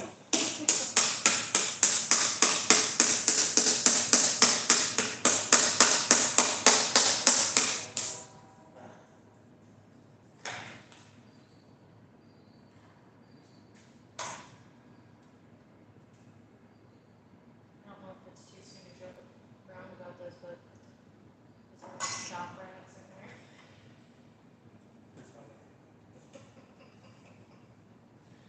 there. Not terrible. I mean, in all honesty, Andy's dually underneath the valve cover was worse. There's no significant like sludge built up like there was on hers. But I mean, obviously it's dingy. Like they went 6,000 miles before the oil change. But you know, not terrible. Seen worse.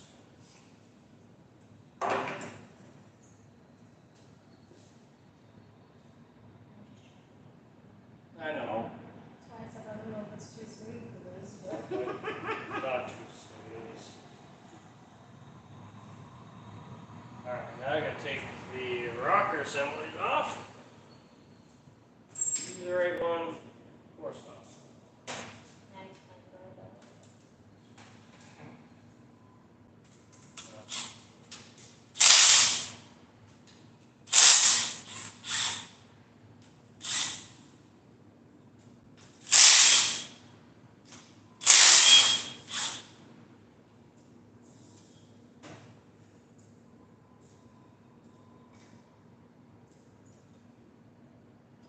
Yeah, I got crap. Get out of there. Yeah, there's just like a oily film all over everything. Like old dried up oil. It's got a whole lot of lubricity to her. Let's see. Any bent push rods? Oh! Oh! Oh! Oh boy, I'll bring these closer for you guys. That one's bent too. That one's straight. That one's straight but rusty. Oh, straight. Straight. And straight. So, I would say it cracked at the very rear, if I had to make a guess, but I'll bring these in here for you guys. Let's get the two worst ones and the two best ones. You got your good push rods, they're pretty well nice and straight. No issues there. And then you got these little gems. This one isn't bent as bad, but nevertheless, this one's bad. Like, yeah, I'd say it, she broke the crank pretty good. That's bad. Okay. So, I would guesstimate that probably bent valves and smacked piston. Oh! Richard said, plans being retired, the only plans I make are the ones I don't every day is Saturday. Heck yeah. I don't blame you for being retired one bit. It's hard for the older generation to retire nowadays. I mean, Enjoy themselves. yeah, enjoy themselves and stuff like that. And I'm not insinuating that anybody is old or anything like that, but you know, we grew up in Maine, and my grandmother is in her late 60s, early 70s, and she is still working at Walmart because that's the only way that she can keep the lights on. So, you know, it sucks, but such is life. Nova, definitely do a Suburban build. I love my 6.5 K2500 Suburban. It is the best family vehicle for those that need a truck because it is a truck underneath. It really is. I mean, there's minor differences in the Suburbans compared to the pickup platform, but nevertheless, I mean, it's truck chassis.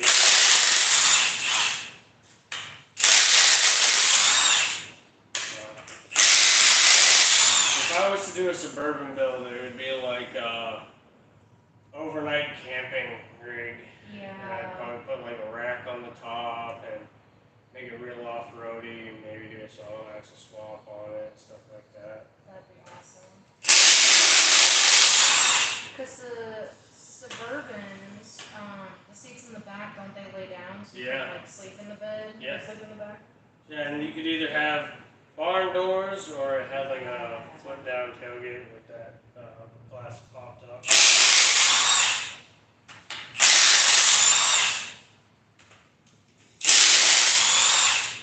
So,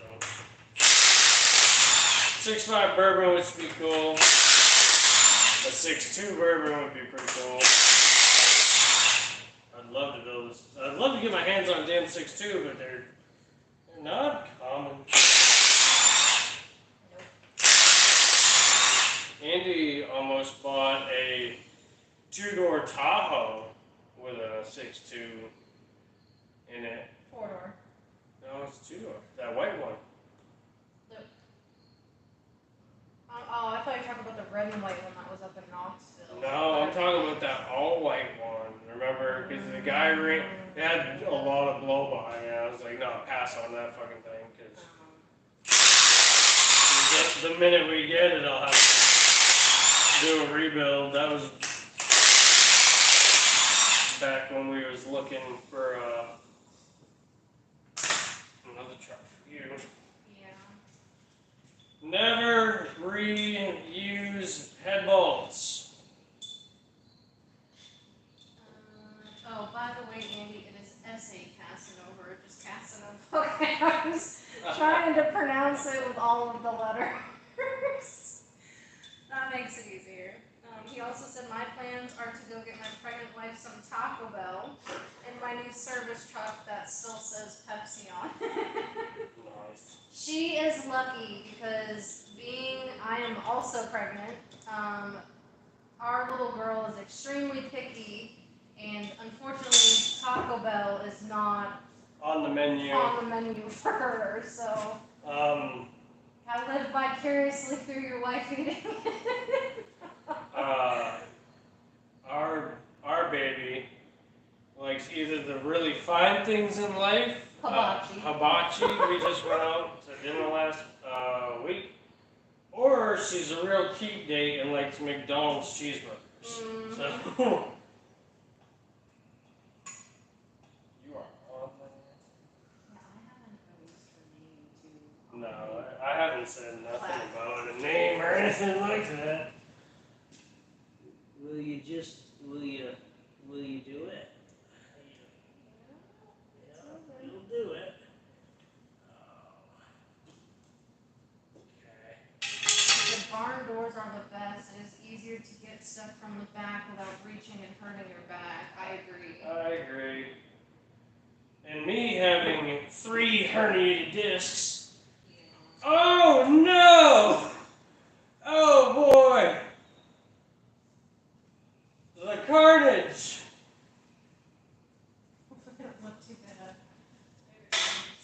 The piston! Get them in here. You guys are gonna busted crank my ass! We're just gonna take y'all off the tripod.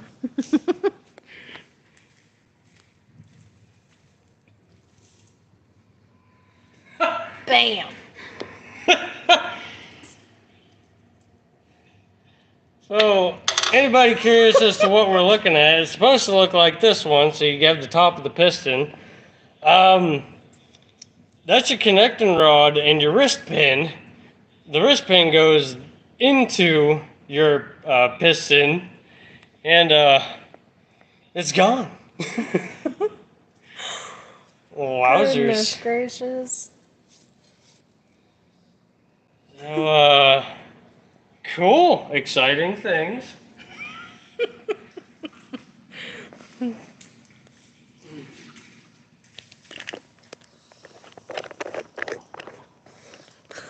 Dang. That is hilarious. That means Okay. that all of whatever piston it had made its way down to ye old oil pan. Oh goodness! How many people saw that? Oh, 13. 13. Hey, couldn't make that shit up because I mean, you guys watched me remove the damn head.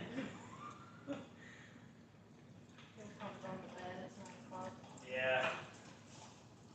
Oh boys, oh boys, oh boys. Jesus. Well, that's fun.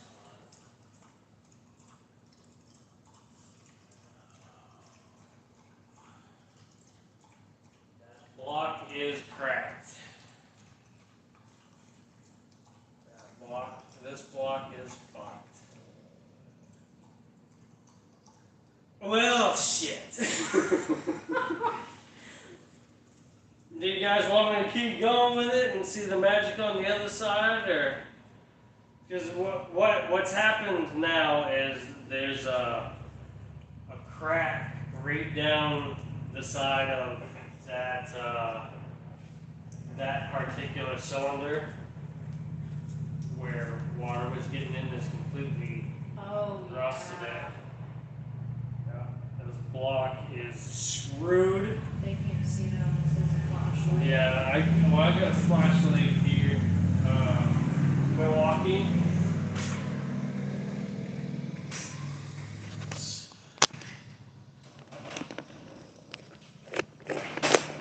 We'll show y'all the crack.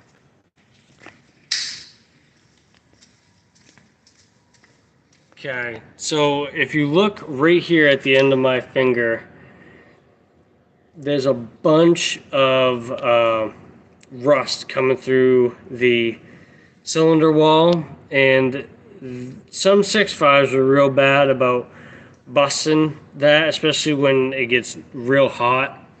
And what happens is you'll think it's a head gasket leak, but coolant will make its way into the combustion chamber via the crack in the block. And what I think now happened was this piston got hydro locked, and she came apart, obviously, and that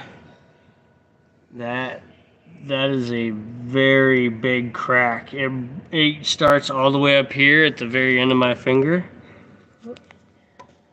Right Oh, there. there we go. Yeah. And then it goes all the way down. Yeah. Oh, can I see? We'll get that I see pieces of piston in the oil pan there, so. Alright, we're going back.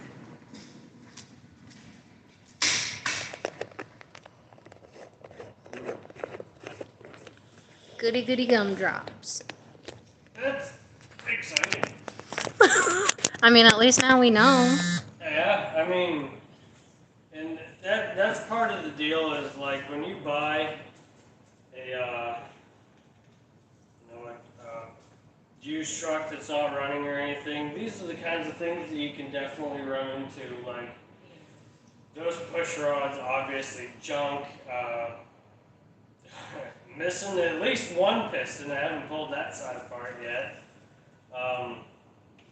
The block at this point is just screwed. I'm sure I could send it to a machine shop and have them sleeve it, but it's a 506 block. Not just tearing into it this far. I already know it's screwed, but makes for a good core. That's about it. That crankshaft's got to be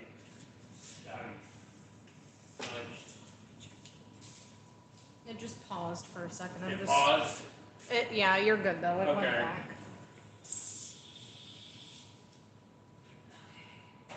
Casanova said one of my 6.5s ate a glow plug element and a plastic air filter elbow.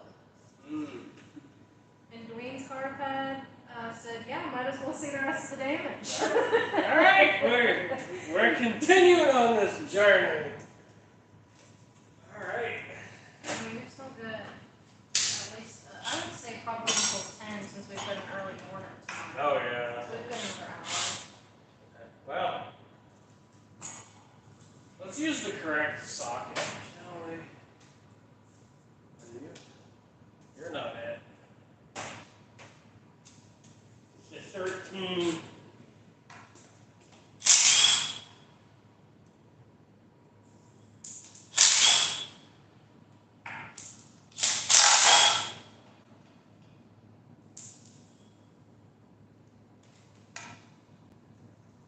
Let's see the rest of this carnage. I just wanna. Now I'm excited to drop the old pan and just watch all the pieces of piston come down and shit like that. Again, thank you all so much for tuning into this live stream. It has been an absolute blast hanging out with y'all. Again, I greatly appreciate it. This stuff is what's fun to me, and you know, I get tagged. Small story. I get tagged in a lot of Facebook stuff on the 6.5 pages, and some of you may notice that I don't necessarily respond to all of them. If somebody's genuinely looking for help, of course, I have no problem stepping in and helping out where I can. But some of them I do not respond to because a lot of them are how do I swap it from a comment or swap it to any motor. It doesn't necessarily have to be like that. And so I try my damn just to stay away from the Facebook pages aside from our IDI Legends page. Which is strictly just IDIs. If anyone who mentions Cummins swapping or anything like that or makes fun of any IDIs, I instantly remove them because I refuse to become like the rest of the IDI Facebook pages or Right. groups. I mean, we have heard it time and time again that thank you guys for keeping it legitimate and keeping it true to what it is as far as being a IDI strict page and stuff like that. And a lot of it is because people genuinely just like these IDIs for whatever reason you have. I have my reasons, you have yours. Yeah. And not everybody wants to just swap it to a different engine and shit like that. We want to keep these things running. Obviously, this motor is never going to run again, but the truck is not dead, and I won't be swapping it to another motor. I'll be swapping it, or I'll be putting a new 6.5 motor in it.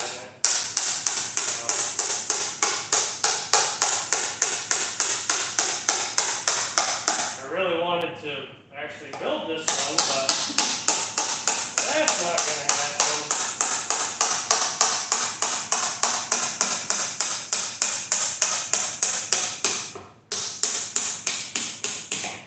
It's better to have a safe, reliable block. Yeah, like my one, Oh God. oh, Those are all rusted. yeah, oh boy, when coolant got in here, started rusting everything. Yeah, bring them over here. You guys, this is just fun.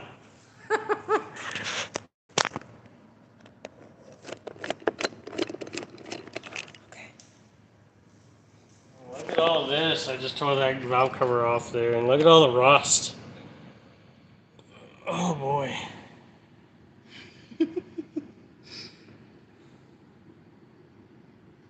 Wow.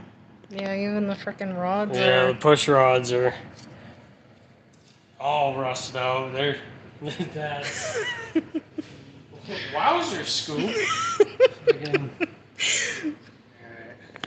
See the carnage after we take that out. Yeah, now I'm curious for this side because this side was pumping oil over through the crossover pipe. When I removed it to get the engine and transportation out of the truck, I pulled the crossover pipe off, and this side was pumping oil over to that side. So, yeah, that ain't good, Scoob.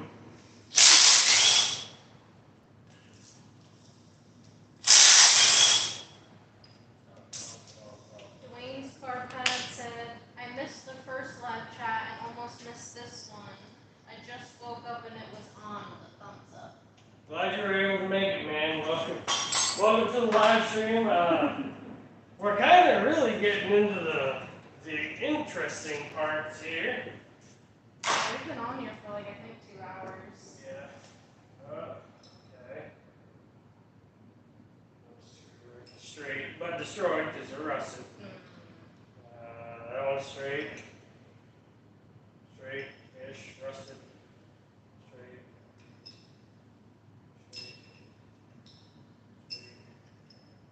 Wow. So those are all straight. That side was catastrophic. I was waiting for another bent one to come out of that side. Oh, shoot. Ah.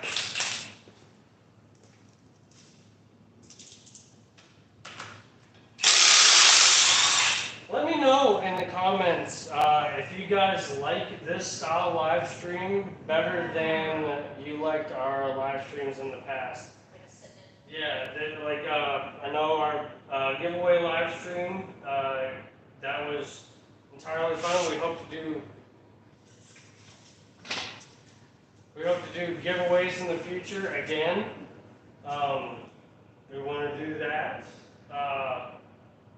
But let me know what you guys think of this live stream. Have you ever seen a YouTuber like talk to y'all while he's working on something or anything like that? So I'm really curious because this live stream was a bunch of fun.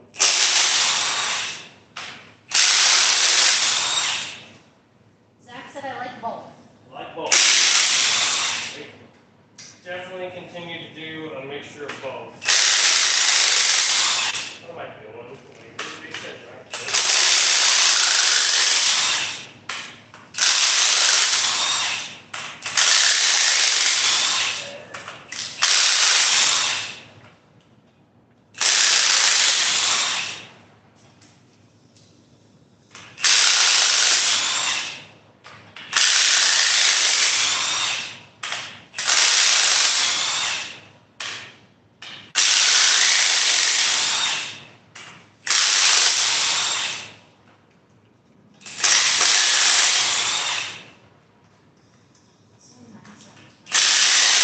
It really is like, I mean, I know I'm sweating my bag off over here, but I mean, I'm kind of beaky. I mean, now that it's cooled off from being 82 today. Yeah. 82 degrees. Yeah. We got hot. Yes, it did. Alright. Here comes head number 2. We head over to the camera. Without any bent push rods, I don't imagine there'll be too much magic in this one, but we shall see.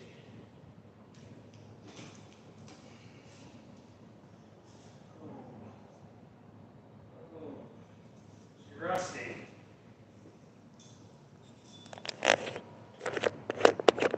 All right, y'all, we're going back over.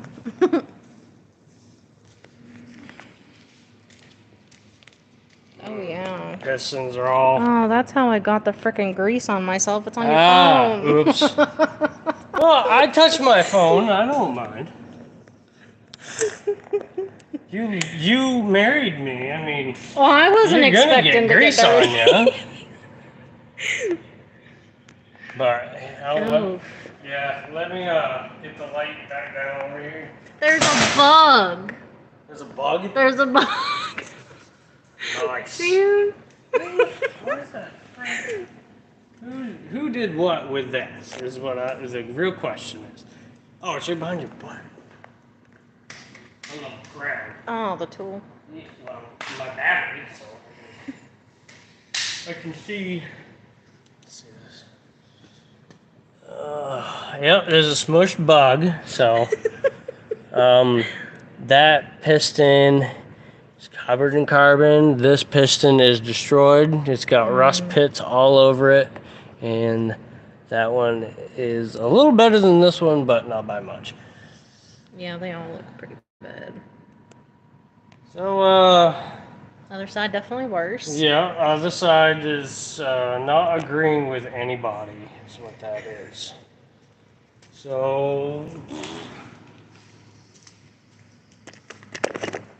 let's get to the meat and potatoes of it.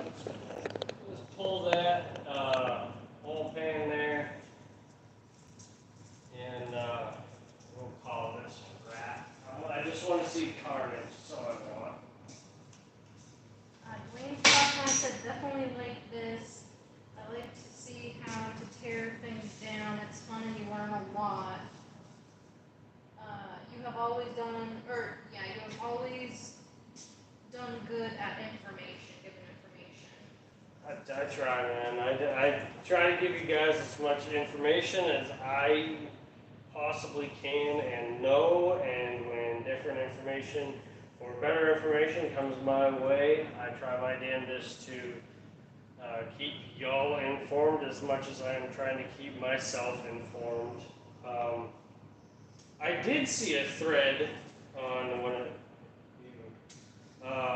of the Facebook groups that somebody made a supercharger intake manifold for one of these, so that's interesting. Personally, I like turbos, but you know, everybody's got a niche. Everybody's got their opinions. But thank you for the feedback. I genuinely like y'all's feedback. Richard said, do you think the heads might be salvaged? Yeah. Depends on how bad the pitting in the heads are on what come off the driver's side. New valve seats. Yeah, you could probably save at least one of them. I just have to send it to my local machine shop, see what they think. In all honesty, I did a head gasket job recently, and for Andy's dually, I did 2 new heads. What? You're gonna just see it where it landed in the camera. It just made me laugh. Sorry. On Andy's extended cab dually, I bought new heads, and then I just did a head gasket job not too long ago, or several head gasket jobs not too long ago. And of course, you send the heads out to get machined and stuff like that, and make a cat. And the price difference between buying new heads and getting them machined and checked out, it's a couple $100 difference. If you decide to save the heads, then that's your call. Or if you decide to turn them in for cores and get new ones, that's your call. I have no idea what's going on with the dogs right now, but. Oh, the guys across the shop pulled them to their. Oh, okay. I heard her barking out there. I wasn't sure. It was. But yeah, I mean, realistically, like I did a head gasket job, and it costs with prices and availability as of right now. I got the machines or the machine shop to do the planing on the heads, um, new exhaust valve seats, new exhaust valves, new intake valves, valve seats. Set everything to true. It was maybe $200, $300 different than just buying new heads for the whole job. So, yeah, it's take your poison basically. Those heads, you could machine them and see how many thousands you go down, and then adjust with head gaskets and stuff like that. Keep the same or increase the compression. But as far as I'm concerned, those are good cores for me. Zach said, I'm a bit nervous to see what mine looks like all apart. I doubt yours is going to have a busted piston. Or vent rods. Or vent rods or anything like that, but yeah. Alright, let's Richard said, not 6.5, but Banks did a series on a supercharged, turbocharged D-Max build. He is big on airflow. yes, so I like the stuff that Gale Banks does, and Gale Banks was into 6.5s way back in the day. Created the Sidewinder kits, I believe, the Banks Sidewinder kits for the 6.5 and primarily the 6.2, because of course the 6.2 is naturally aspirated, and the 6.5s in the early years were naturally aspirated. But I've always liked the stuff that Gil Banks has put out, including his diff cover. Gotta admit, it's a little ugly, but he has done enough testing to say, yes, this actually works, and here are the stats. And I like that hard data. I like the amount of attention to detail he takes into consideration. And Christ, he's been in the diesel world for absolutely years, and now he's building his facility is building Duramaxes for the U.S. Army, so that is absolutely, or the U.S. military. So that is absolutely.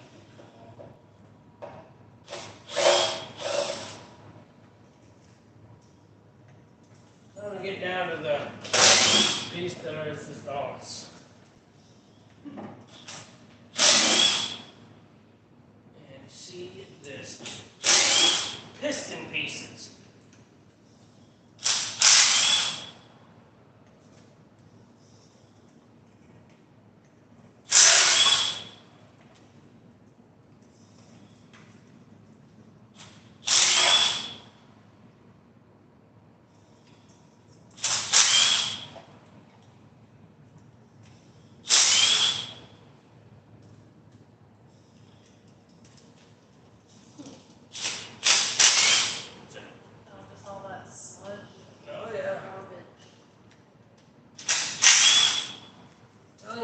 Being 6 foot tall and getting down this low sucks.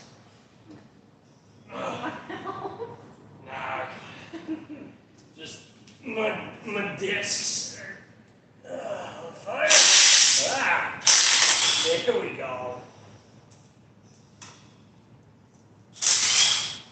Richard said, I have a Banks turbo back exhaust system. Too bad that he no longer really supports the 6.5 anymore.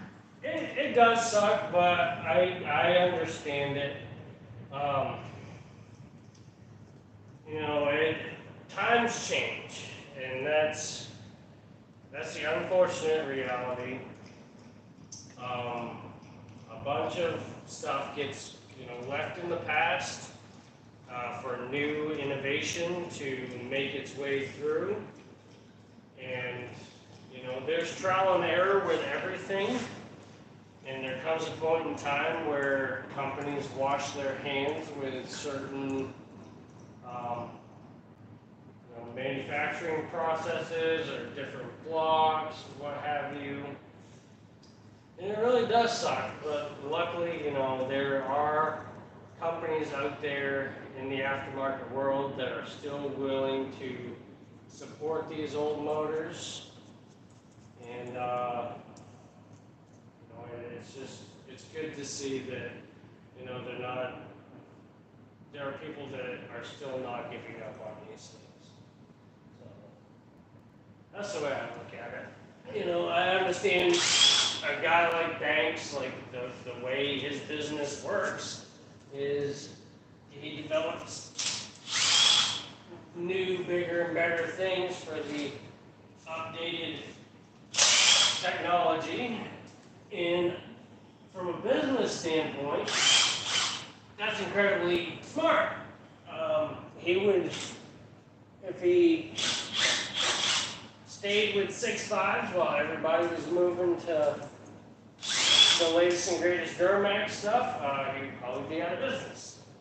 But that's, you know, he decided, you know, continue with the Duramax stuff now that times were changing to direct injection. And he's a lot more wealthy than you and me, so.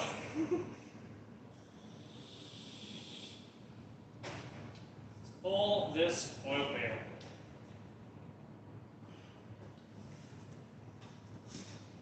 You know, I'm really surprised that the rear main seal isn't leaking on this thing.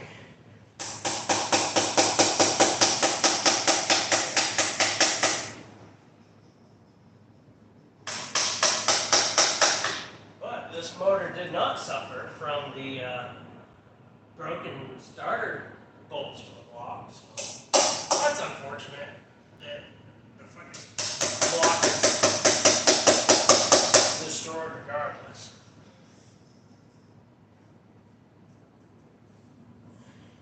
Grab a little piece here, grab a little piece here.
The amount of silicone that some packer had used on this thing, I mean, granted it didn't leak, but holy Jesus.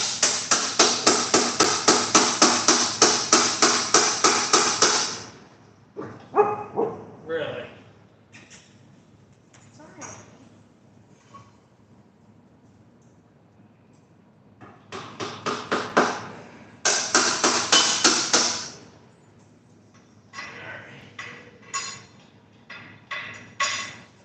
If you could give me a vac, that would make me awful thoughtful of you. By the way, I talk to inanimate objects like they can understand me, because it makes me feel better when I swear at them. So, hey, hey.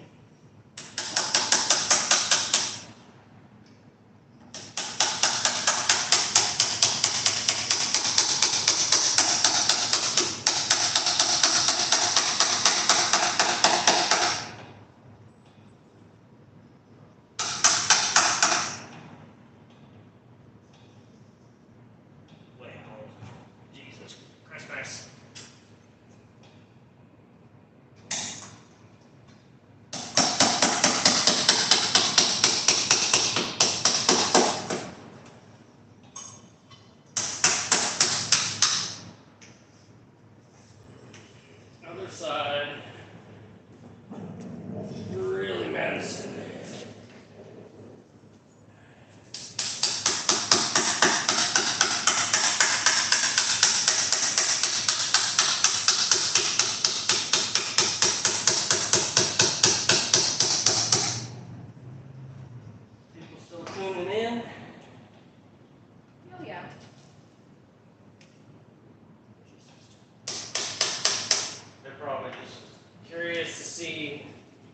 Some carnage. How many we got? 15. You know, guys are awesome. I think we've had as many as 18. 18 or 20. Easy. Simmer.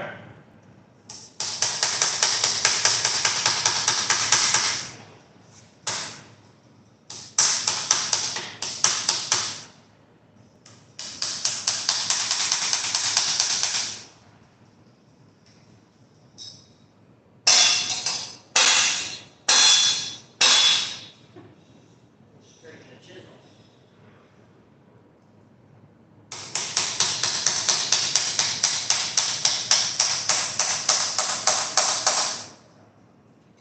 Jimmy asks, what's your opinion on air-to-water intercoolers on 6.5 liters? That seems to be the best way to get a lot of cooling in the small GMT 400 engine bay.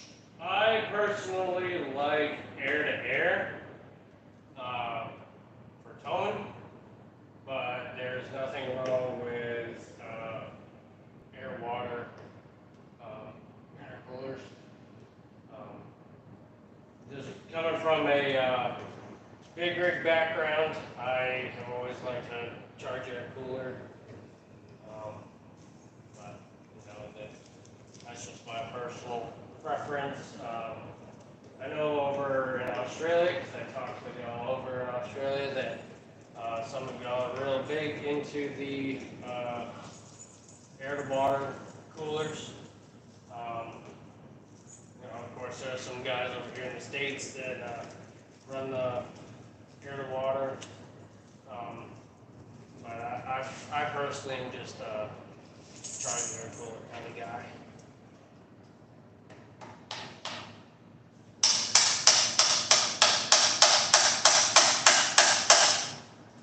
I think it's simple. There's not a whole lot to fail on them. And if you need parts in a pinch, you can add something up a little easier.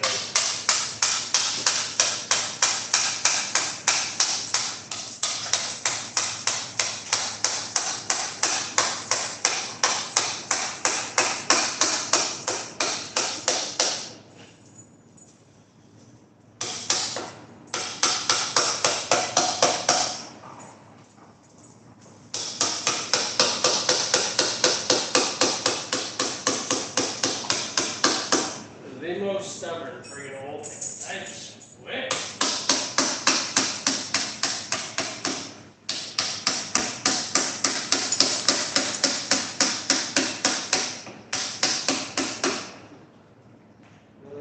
Will you do the thing? Will it happen? I don't know. Screwdriver.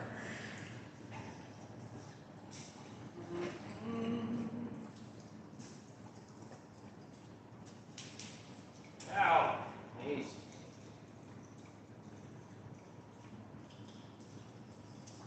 Yes. Bend the old man. That's the way to do it.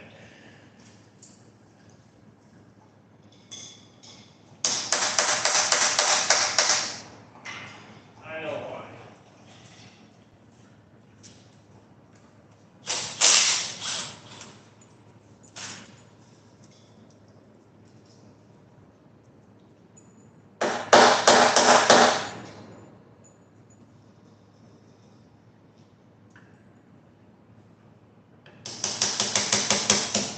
There it goes. Excellent, Smithers.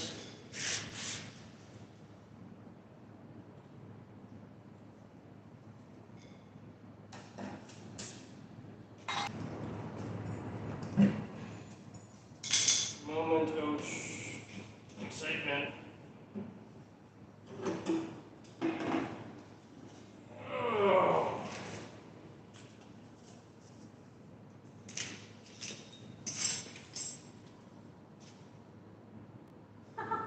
Piece of piston, anybody? There's a big chunk. There's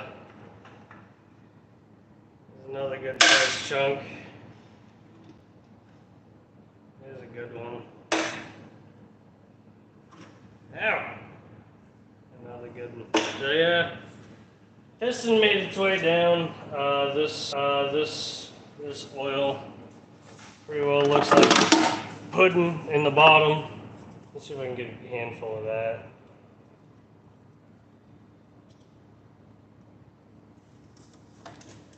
This is the consistency.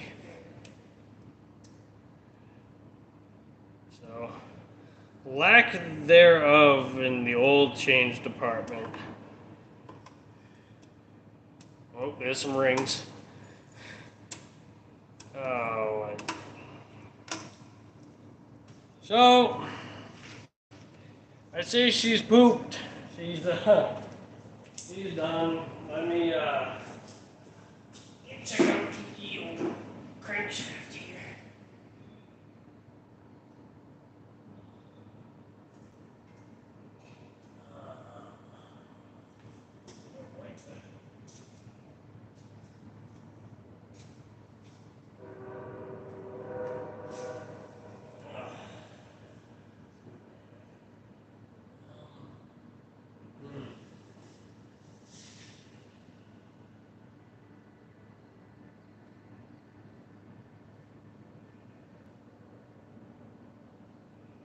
Oh. Yeah. Let's see, she's busted. There's some pretty deep scoring on, there's some pretty deep scoring on, let's see, that would be 7 and, or that's number 7, main cap, or what would be piston 7 and 8, main cap. There's some scoring there.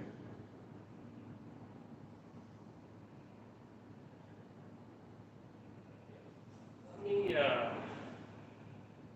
just for shits and or giggles again, put this back on.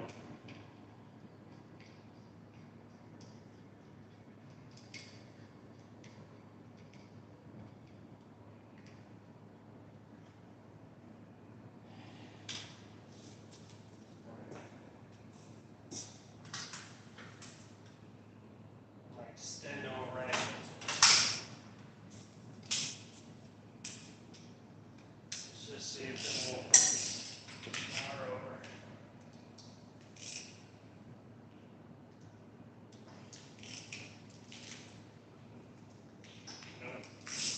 She is locked down tight. So I think that's gonna do it. She's obviously junk. There's unfortunately no saving this one.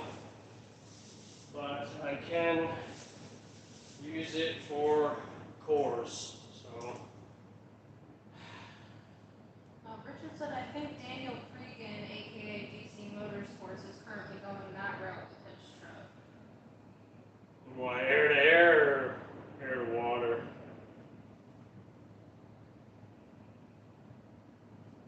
I haven't talked to him in a hot minute. Him and I were talking. None of the other 6'5" YouTubers want to talk to me, so oh well.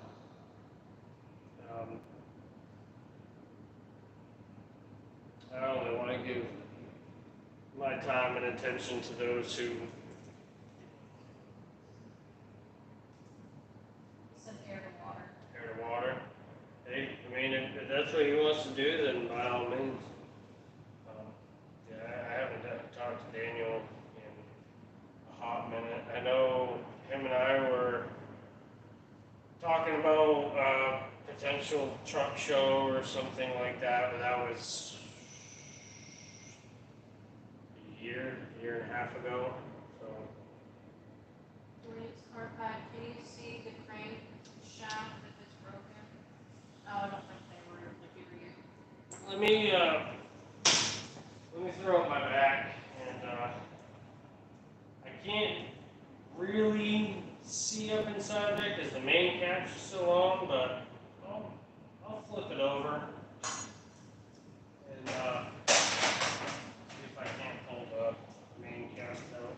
So if you wouldn't mind pulling that pin whenever I lift this up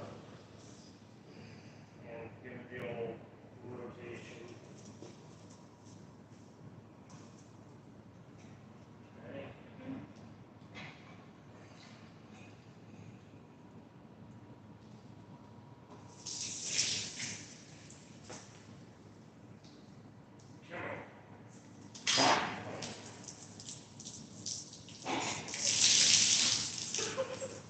You just gotta make that.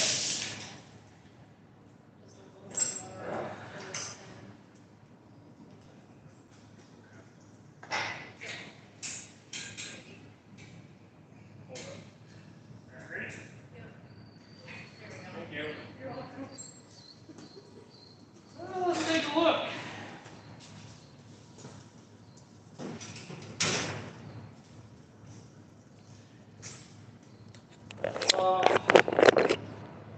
Ooh. Let me pop these main caps off.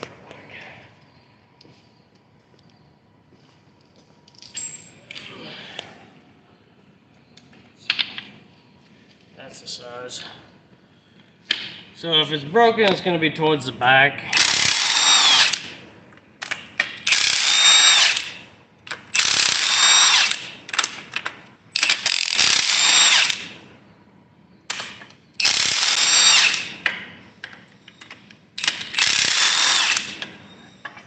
That old pump is right in the way. Yeah. That's alright. Yeah. Get the right side socket. Nope. Wrong side socket.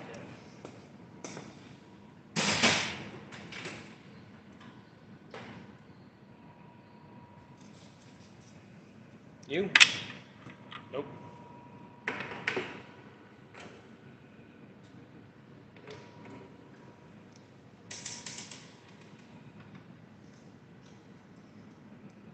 It's on 18. 16? Yeah, it's a 15. I just can't find it at the moment. That ain't it, is it? No, that's a 10 on there. Oh, It's a 13. I had a 15 in this somewhere. Oh. Is that it? that's what I see. Oh, I thought you were looking at the other one. Oh no, that one's tiny. That's the one.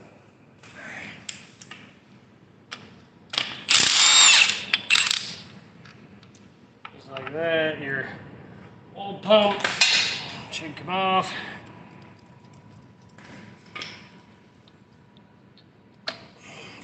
Not make a fool of me. I will kick your ass.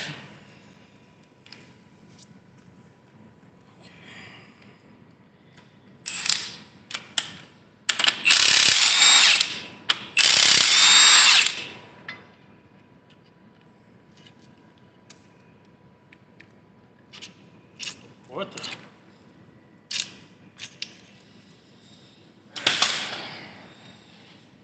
Easiest way I found to kind of take these out.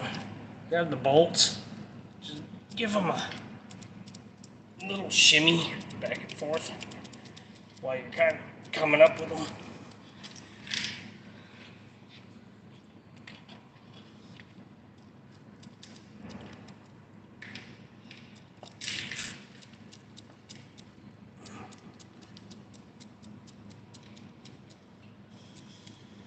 This one being stubborn.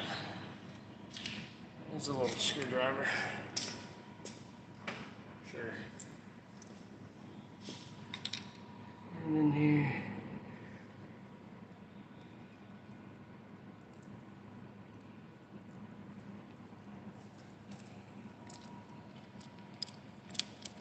There we go. Here's that side.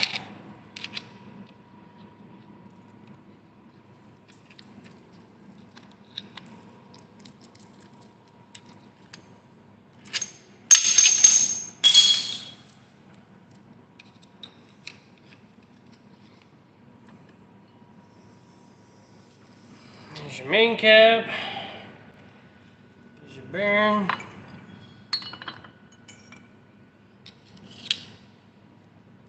Oh, it broke there. So we'll remove this one.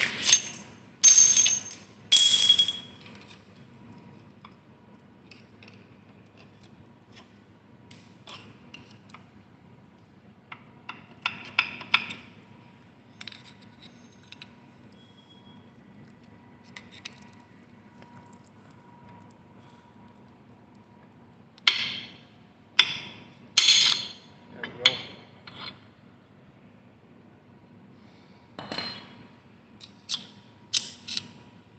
Some real deep grooving, but I'm not seeing a break on those two right there. Let me take the rest of these off. We'll see if it all spins together.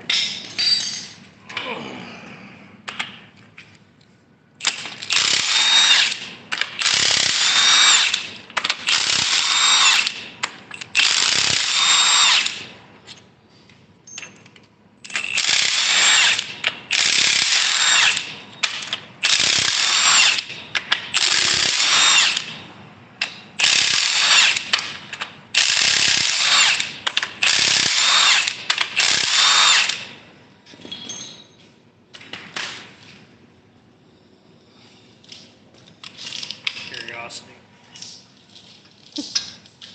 Oh, she's locked down tight, fellas. I know that one.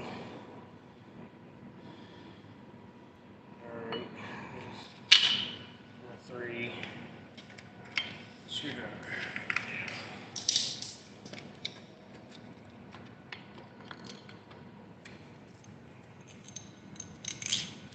Spun a bearing. That's why.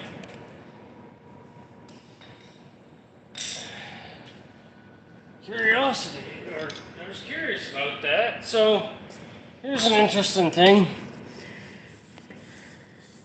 See how this bearing right here is this crack? What that means is that this bearing has spun. Basically, for whatever reason, it got hard or it caught or something like that, and it rotated the bearing between the main cap, and here I can actually show you the grooves. And what happens when you spin a main bearing is it blocks off that oil passage to lubricate the crankshaft, and it wears a groove in your main cap, and ultimately it destroys your engine, and it will lock it down.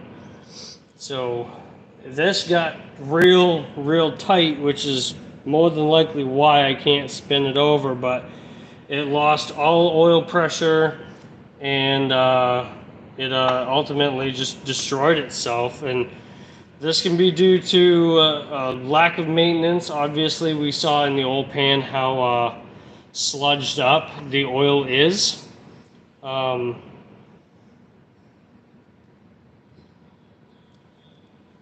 That is so bad.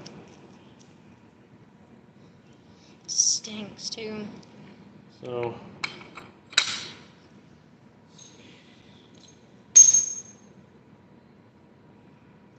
yep, it's just old burnt oil, and that's why that is so locked down tight. So this is the main cap. This one was the one for number 4 main cap. So that bearing was toast.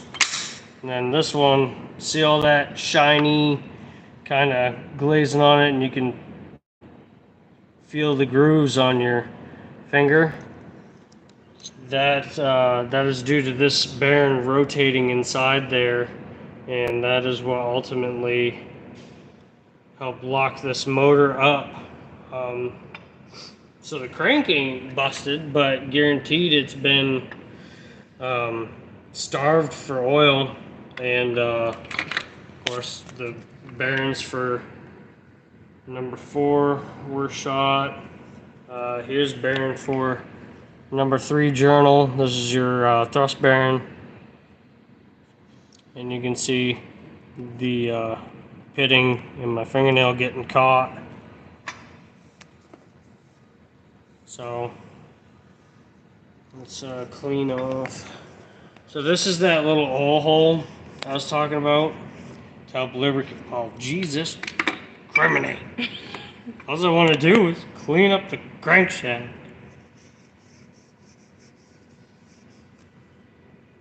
Okay. So, see this little bit of discoloration right here? And this is the oil hole that I was talking about, and that's what keeps your crankshaft lubricated inside your bearings. And when people say it's real easy but real hard to frig up an engine build, on this bearing down bottom on your block side, basically there's a oil hole that comes through that, and then this hole picks up the oil, and then it just keeps it lubricated. And then on the bottom side there is no oil hole, so that oil doesn't have anywhere to go but to stay in the bearing. And look at all the pits right here. That's just screwed. So, what was it, number 2 that spun? Yep. Yeah. So, basically where this crack is, that's your 2 different bearings. This one down here, I'm imagining, because I'm not seeing any oil hole on this one. This line is supposed to be flush with the block right here. And then this bearing right here is supposed to be setting inside your main cap. Dead giveaway for spun bearing. So what happens with that is once you blocked off that oil passage, you just lost all your fucking oil pressure, and now you're rotating the motor over without oil pressure, and it will turn that it will just overheat everything. You'll destroy bearings, of course. You'll destroy your cylinder walls, and evidently what was that, 2, 4, 6, 8, piston 8 got so hot that it wind up completely destroying the piston itself. So oil changes, man. You've got to do your oil changes. There's no reason why your oil should be the consistency of pudding. That is some bad stuff. I mean, it is just gummy as hell.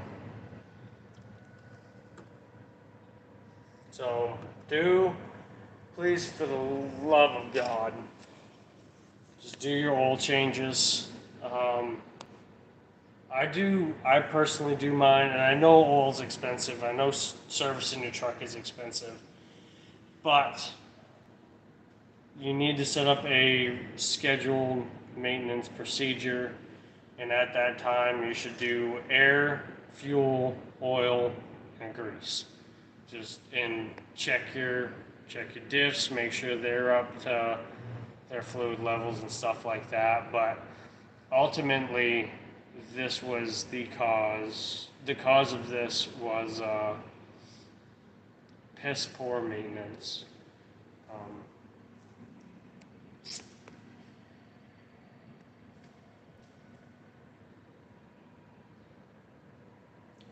Anybody ask any questions? Yes. Yes. Richard said, you and Cortland are the only 2 that I follow closely. Corda's not posting much new content lately. DC is kind of a before and after, not much detail. Yeah,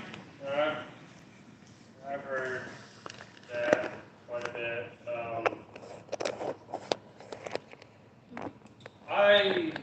I don't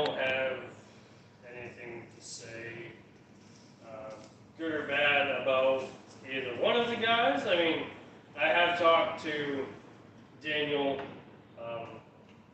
more. I have nothing bad to say about him at all.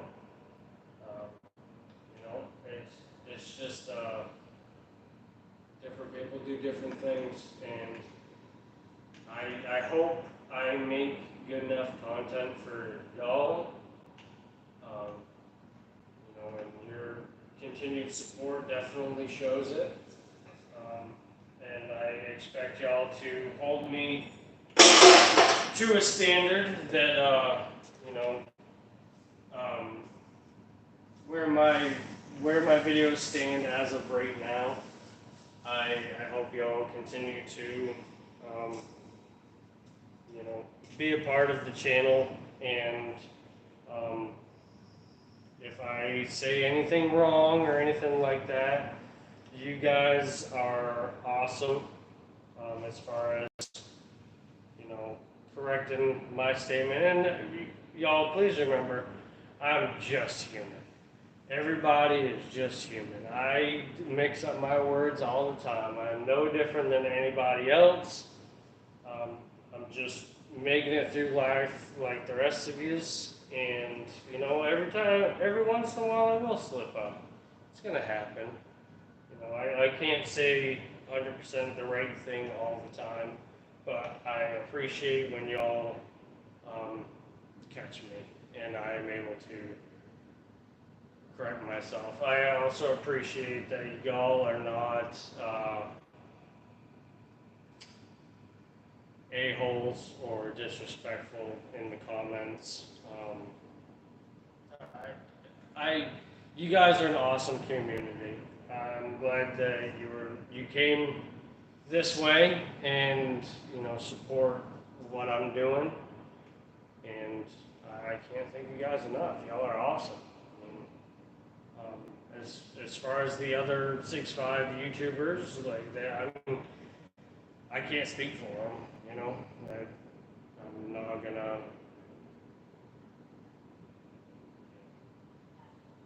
I'm not gonna badmouth anybody. Everyone's different as their own. Yeah, and I'm not the kind of guy to talk shit behind somebody's back, but I'm also the kind of guy that, you know, if I'm going to say it, I'm going to say it to your face. So I don't have anything against nobody. That's just the way it is. They make their content, I make my content. I hope y'all like it. So, anything else, sweetie? Yep. Unfortunately, there is a comment in Spanish. I don't know how to read that. It is mentioning a 6'5" diesel from what I can tell. I wish YouTube would translate it. Yeah, so unfortunately, and surprisingly enough, me being from Maine, no habla español. I'm sorry. I know I get a few comments here and there in Spanish, and Google Translate is not always the most accurate whenever I highlight your comment and translate it in there. It just doesn't make no sense. I can't even copy it. Yeah. And paste it. So, and I'm not, especially y'all that type really long ones that I don't understand, I'm not going to take the time and type it out. I'm sorry. I'm not going to learn Spanish just so I can help that part of it. So, I want to help all of y'all, but I'm not going to learn another language to do so. Jimmy said I've never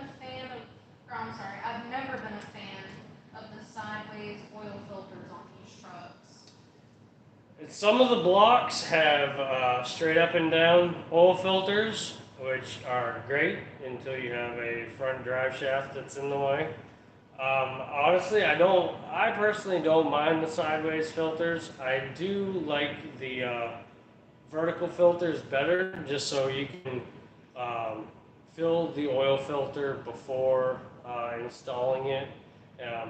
You know, I know I've had comments where, well, if you just do it quick enough. Well, I also don't like wasting money, and every drop counts nowadays. So, it's pick your poison. Brian Campbell said the 6'5" world thanks you. Keep up the good work. I appreciate it, man. Richard, Trying. sorry. No, you're good. Richard said you post them, I'll watch them. Shoot, I even watched the 4-wheeler build. What'd you think of the Warrior? I mean, I know I need to do another video on it, but I'm trying to be on that Warrior at least once a weekend. I only have literally like 2.5 hours on that fresh rebuild, and I know I got to do a full in-depth build breakdown on it, but I am so happy with the Warrior, and I really got to get the Wolverine straightened out because it's got some stuff in the rear end that's making a grinding sound. That one's going to be fun. But the Wolverine will be coming up at some point. Right now, primary goal is crew cab, so I'm going to be taking that little vacation to go to Badlands Off-Road Park, and I can't wait. So. Dwayne's Carpat, I have enjoyed the video. I have talked to you a few times. I don't own a 6'5", but I work in a shop, and even though we don't get a lot of these engines, I always try to keep learning. Thank you. Seriously, I greatly appreciate that. And like you said, it's all about learning. I may be partial to 6.5s, but they're not the only engine out there. And I've worked on so many different things, from chainsaws to tractors to over-the-road trucks. My job right out of high school was working at Freightliner, and I absolutely loved it. There were aspects about it that I didn't like, but that's every job you find. And I learned so much just having the job shadow and then getting the job afterwards, and then moving all the way to Texas to work at Goodyear Commercial Tire, and then moving here to Tennessee working on garbage trucks. Like, it's everything from hydraulics to air ride to air brakes to hydraulic brakes to air assist clutches to electric over air over hydraulic systems. That one's fun. Engineers. But it's all about learning. The minute you cut yourself off from learning anything different is like, if you're running a business, the minute you limit yourself, the minute it crashes, because there's so much more to learn about other things, and you're bettering yourself. Better yourself. You are your number one fan, even though some people have demons with themselves, or you're not proud of the way that you become or whatever. You've got to take care of yourself. You've got to better yourself, and whatever that is, to do it, and don't wait for somebody to help you start it. Just do it. I've gotten a few questions about how did you start a YouTube video or YouTube. I wanted to help people. I really did, and I still do, to show you guys like as much as I can give you. And I don't.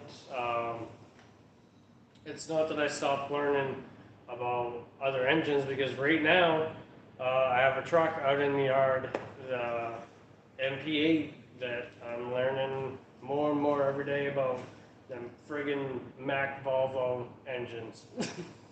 So, my favorite diesel engine in an over-the-road truck is a 12.7 60 Series Detroit. And it just so happens that 6.5s are Detroits, right? So you can't stop learning. It doesn't matter what you want to learn. Don't wait for somebody else. Just do it. So, thank you. Oh, our text. You were talking about giveaways. You give your knowledge in each video. Well, I mean, thank you.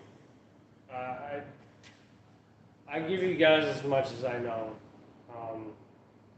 and I have more videos in the future that I gotta make with 6.2, and I want to dabble with 7.3 IDI and 6.9, and I would love to build a badass crew cab slammed dually 7.3 IDI and 6.9. I don't know. I'm a big brick nose fan. I like them squared up front ends. But you know, you say I give you my knowledge. You know, I'm no expert on these things. I pick up what I can here and there. I don't have no fucking master's degree on 6.5s or anything like that. I just help y'all with your trucks via, commenting on my YouTube videos, helping you guys try to figure it out, or if y'all direct message me or anything like that. And I never expect anything in return, or anything like that. Just it's enough that y'all support what I do, and I'm happy to help. Granted, I'm not the fastest responder where I have gotten so busy lately. It does take me a while to get back to y'all, especially if y'all send the IDI Legends a message on the email address. It takes me forever to see it and respond to it. If you comment on the YouTube video, I usually get back to you in the very least, like same day, or at the very latest a week. So I could try. And I know they're on the topic of giveaways and stuff like that. I hope to do more of those in the future. We do have a few new products coming out, a few new ideas, and I know a bunch of people have messaged me saying that they would like to contribute a little more to the channel and stuff like that. And I literally just made a PayPal today. I don't ever expect anybody to feel obligated in order to do so, but it's there if you so choose. And people ask for it too. Yeah, people have literally asked, like, what can I give you in return? For your knowledge, or just helping me out with my truck and stuff like that. And I always say nothing, but they're persistent in wanting to give me something. And now, if they decide, my PayPal account is in the link, or is linked in the description of the video. So, oh, goody. Richard said I enjoyed it, the four-wheeler build, but motorcycles have been my passion. Oh my God, I so badly want a Victory 8-ball or an Indian Scout bobber. I want one so bad, and I know I probably shouldn't because baby, of course, and I have responsibilities and stuff like that. Just don't drive like a douchebag. But it's everybody else I gotta friggin' worry about because everybody else doesn't know how to drive. So I would absolutely love to get a Victory High 8-ball bobber or Indian Scout bobber. Would love it. A guy I work with right now, he just bought a Harley Sportster, and I'm jealous. One of my friends has a Victory. I can't remember the damn name of it, but I like those bikes. I grew up watching OCC where I could, and I always fantasized about owning this big stupid chopper with no rear suspension and the long friggin' forks on it and stuff. I like a little bit of everything. But I would absolutely love an Indian Scout Bomber. I think those are really sharp looking bike. All black. All black. Eli Haynes said Badlands Off-Road Park in Indiana. Yes. Yep, that's where I'm going. So I believe on their Facebook page they did post the dates, and I already have the times off of work, so I will definitely be there. Richard said, when things settle down a bit, a meet and greet at an event that you're doing or attending would be great. It will probably, honestly, the next truck show that we go to, we will be when Andy's crew cab is built. I really want to show off all the hard work that I've done with it. I know she's super excited about the build, and I want to make it everything she wants. And it's not going to be small and stuff. Spoiled. You know, I have my truck, and it will more than likely be there and stuff like that. But whether it will be actually in the show or anything like that is up in the air. I'd rather show off, you know, the latest and greatest thing that I built. But I would absolutely love to do a meet and greet with every single one of y'all if I could.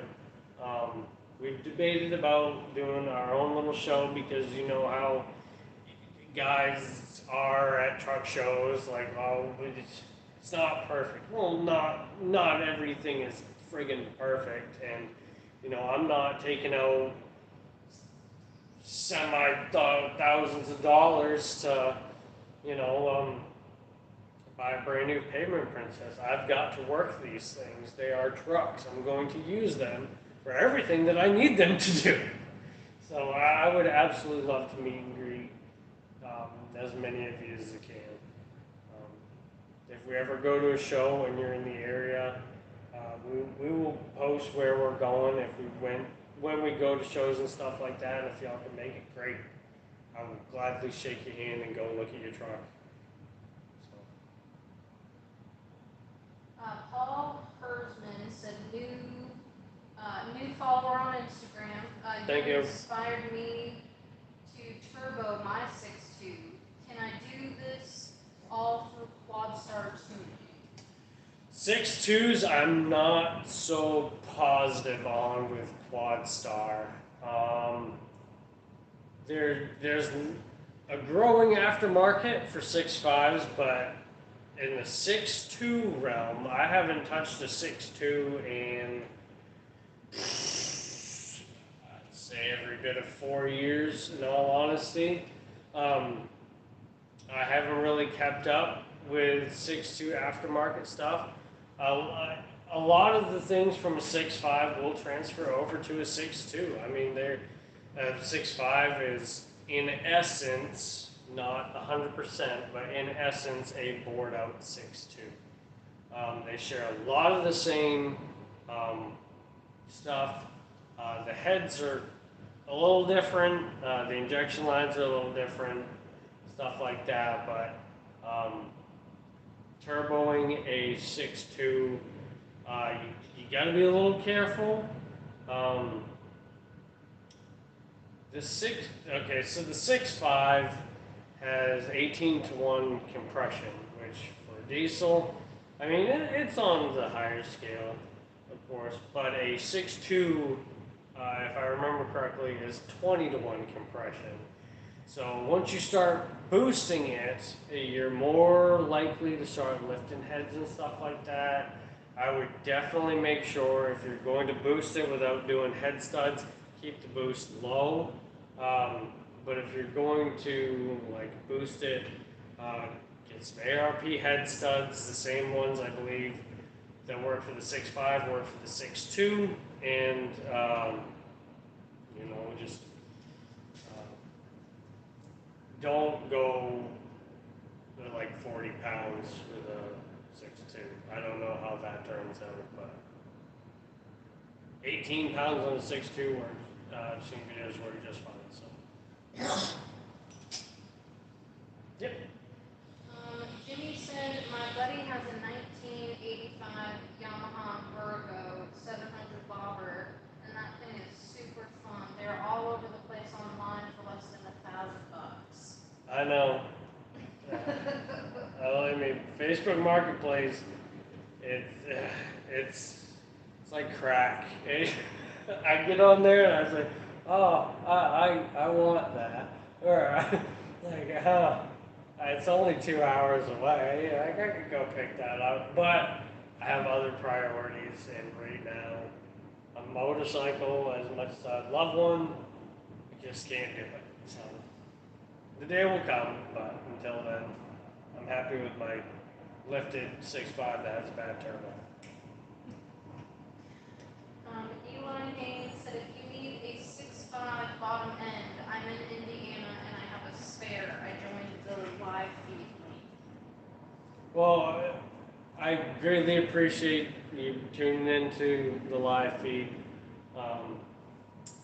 I don't necessarily know exactly what route I want to go yet, whether I want to use a used bottom end or if I just want to buy a short block. I have 2 heads sitting at the house that I'm pretty sure I could get machined. But I haven't decided just yet. This was tearing down, see what's wrong with it, and engine build will come later. Probably the next portion of videos will come out, tearing the cab off and tearing the bed off and getting the frame prepped for everything to go back together. So the motor build will be a little while down the road, but I can do as much as I can with what I've got. I appreciate it. Thank you. And then Paul Hersman responded, thanks, appreciate it. Appreciate you. We're all caught up. And it is 10:20. It is 10:20. So I believe that will just about do it for this Q&A live stream. Thank you all so much. From the bottom of the ticker there. Thank you all so much for tuning in to this live stream. I had a boatload of fun. It was interesting to see just what happened to Andy's crew cab before we got it, but I'm glad you were all able to join us. I've got to go home and take a shower because I got to wake up tomorrow and go all the way to North Carolina to get the title figured out. But thank you all so incredibly much for tuning into the live stream. It was an absolute blast. We will do this in the future, and thank you. We'll catch you legends in the next one. Tripping you.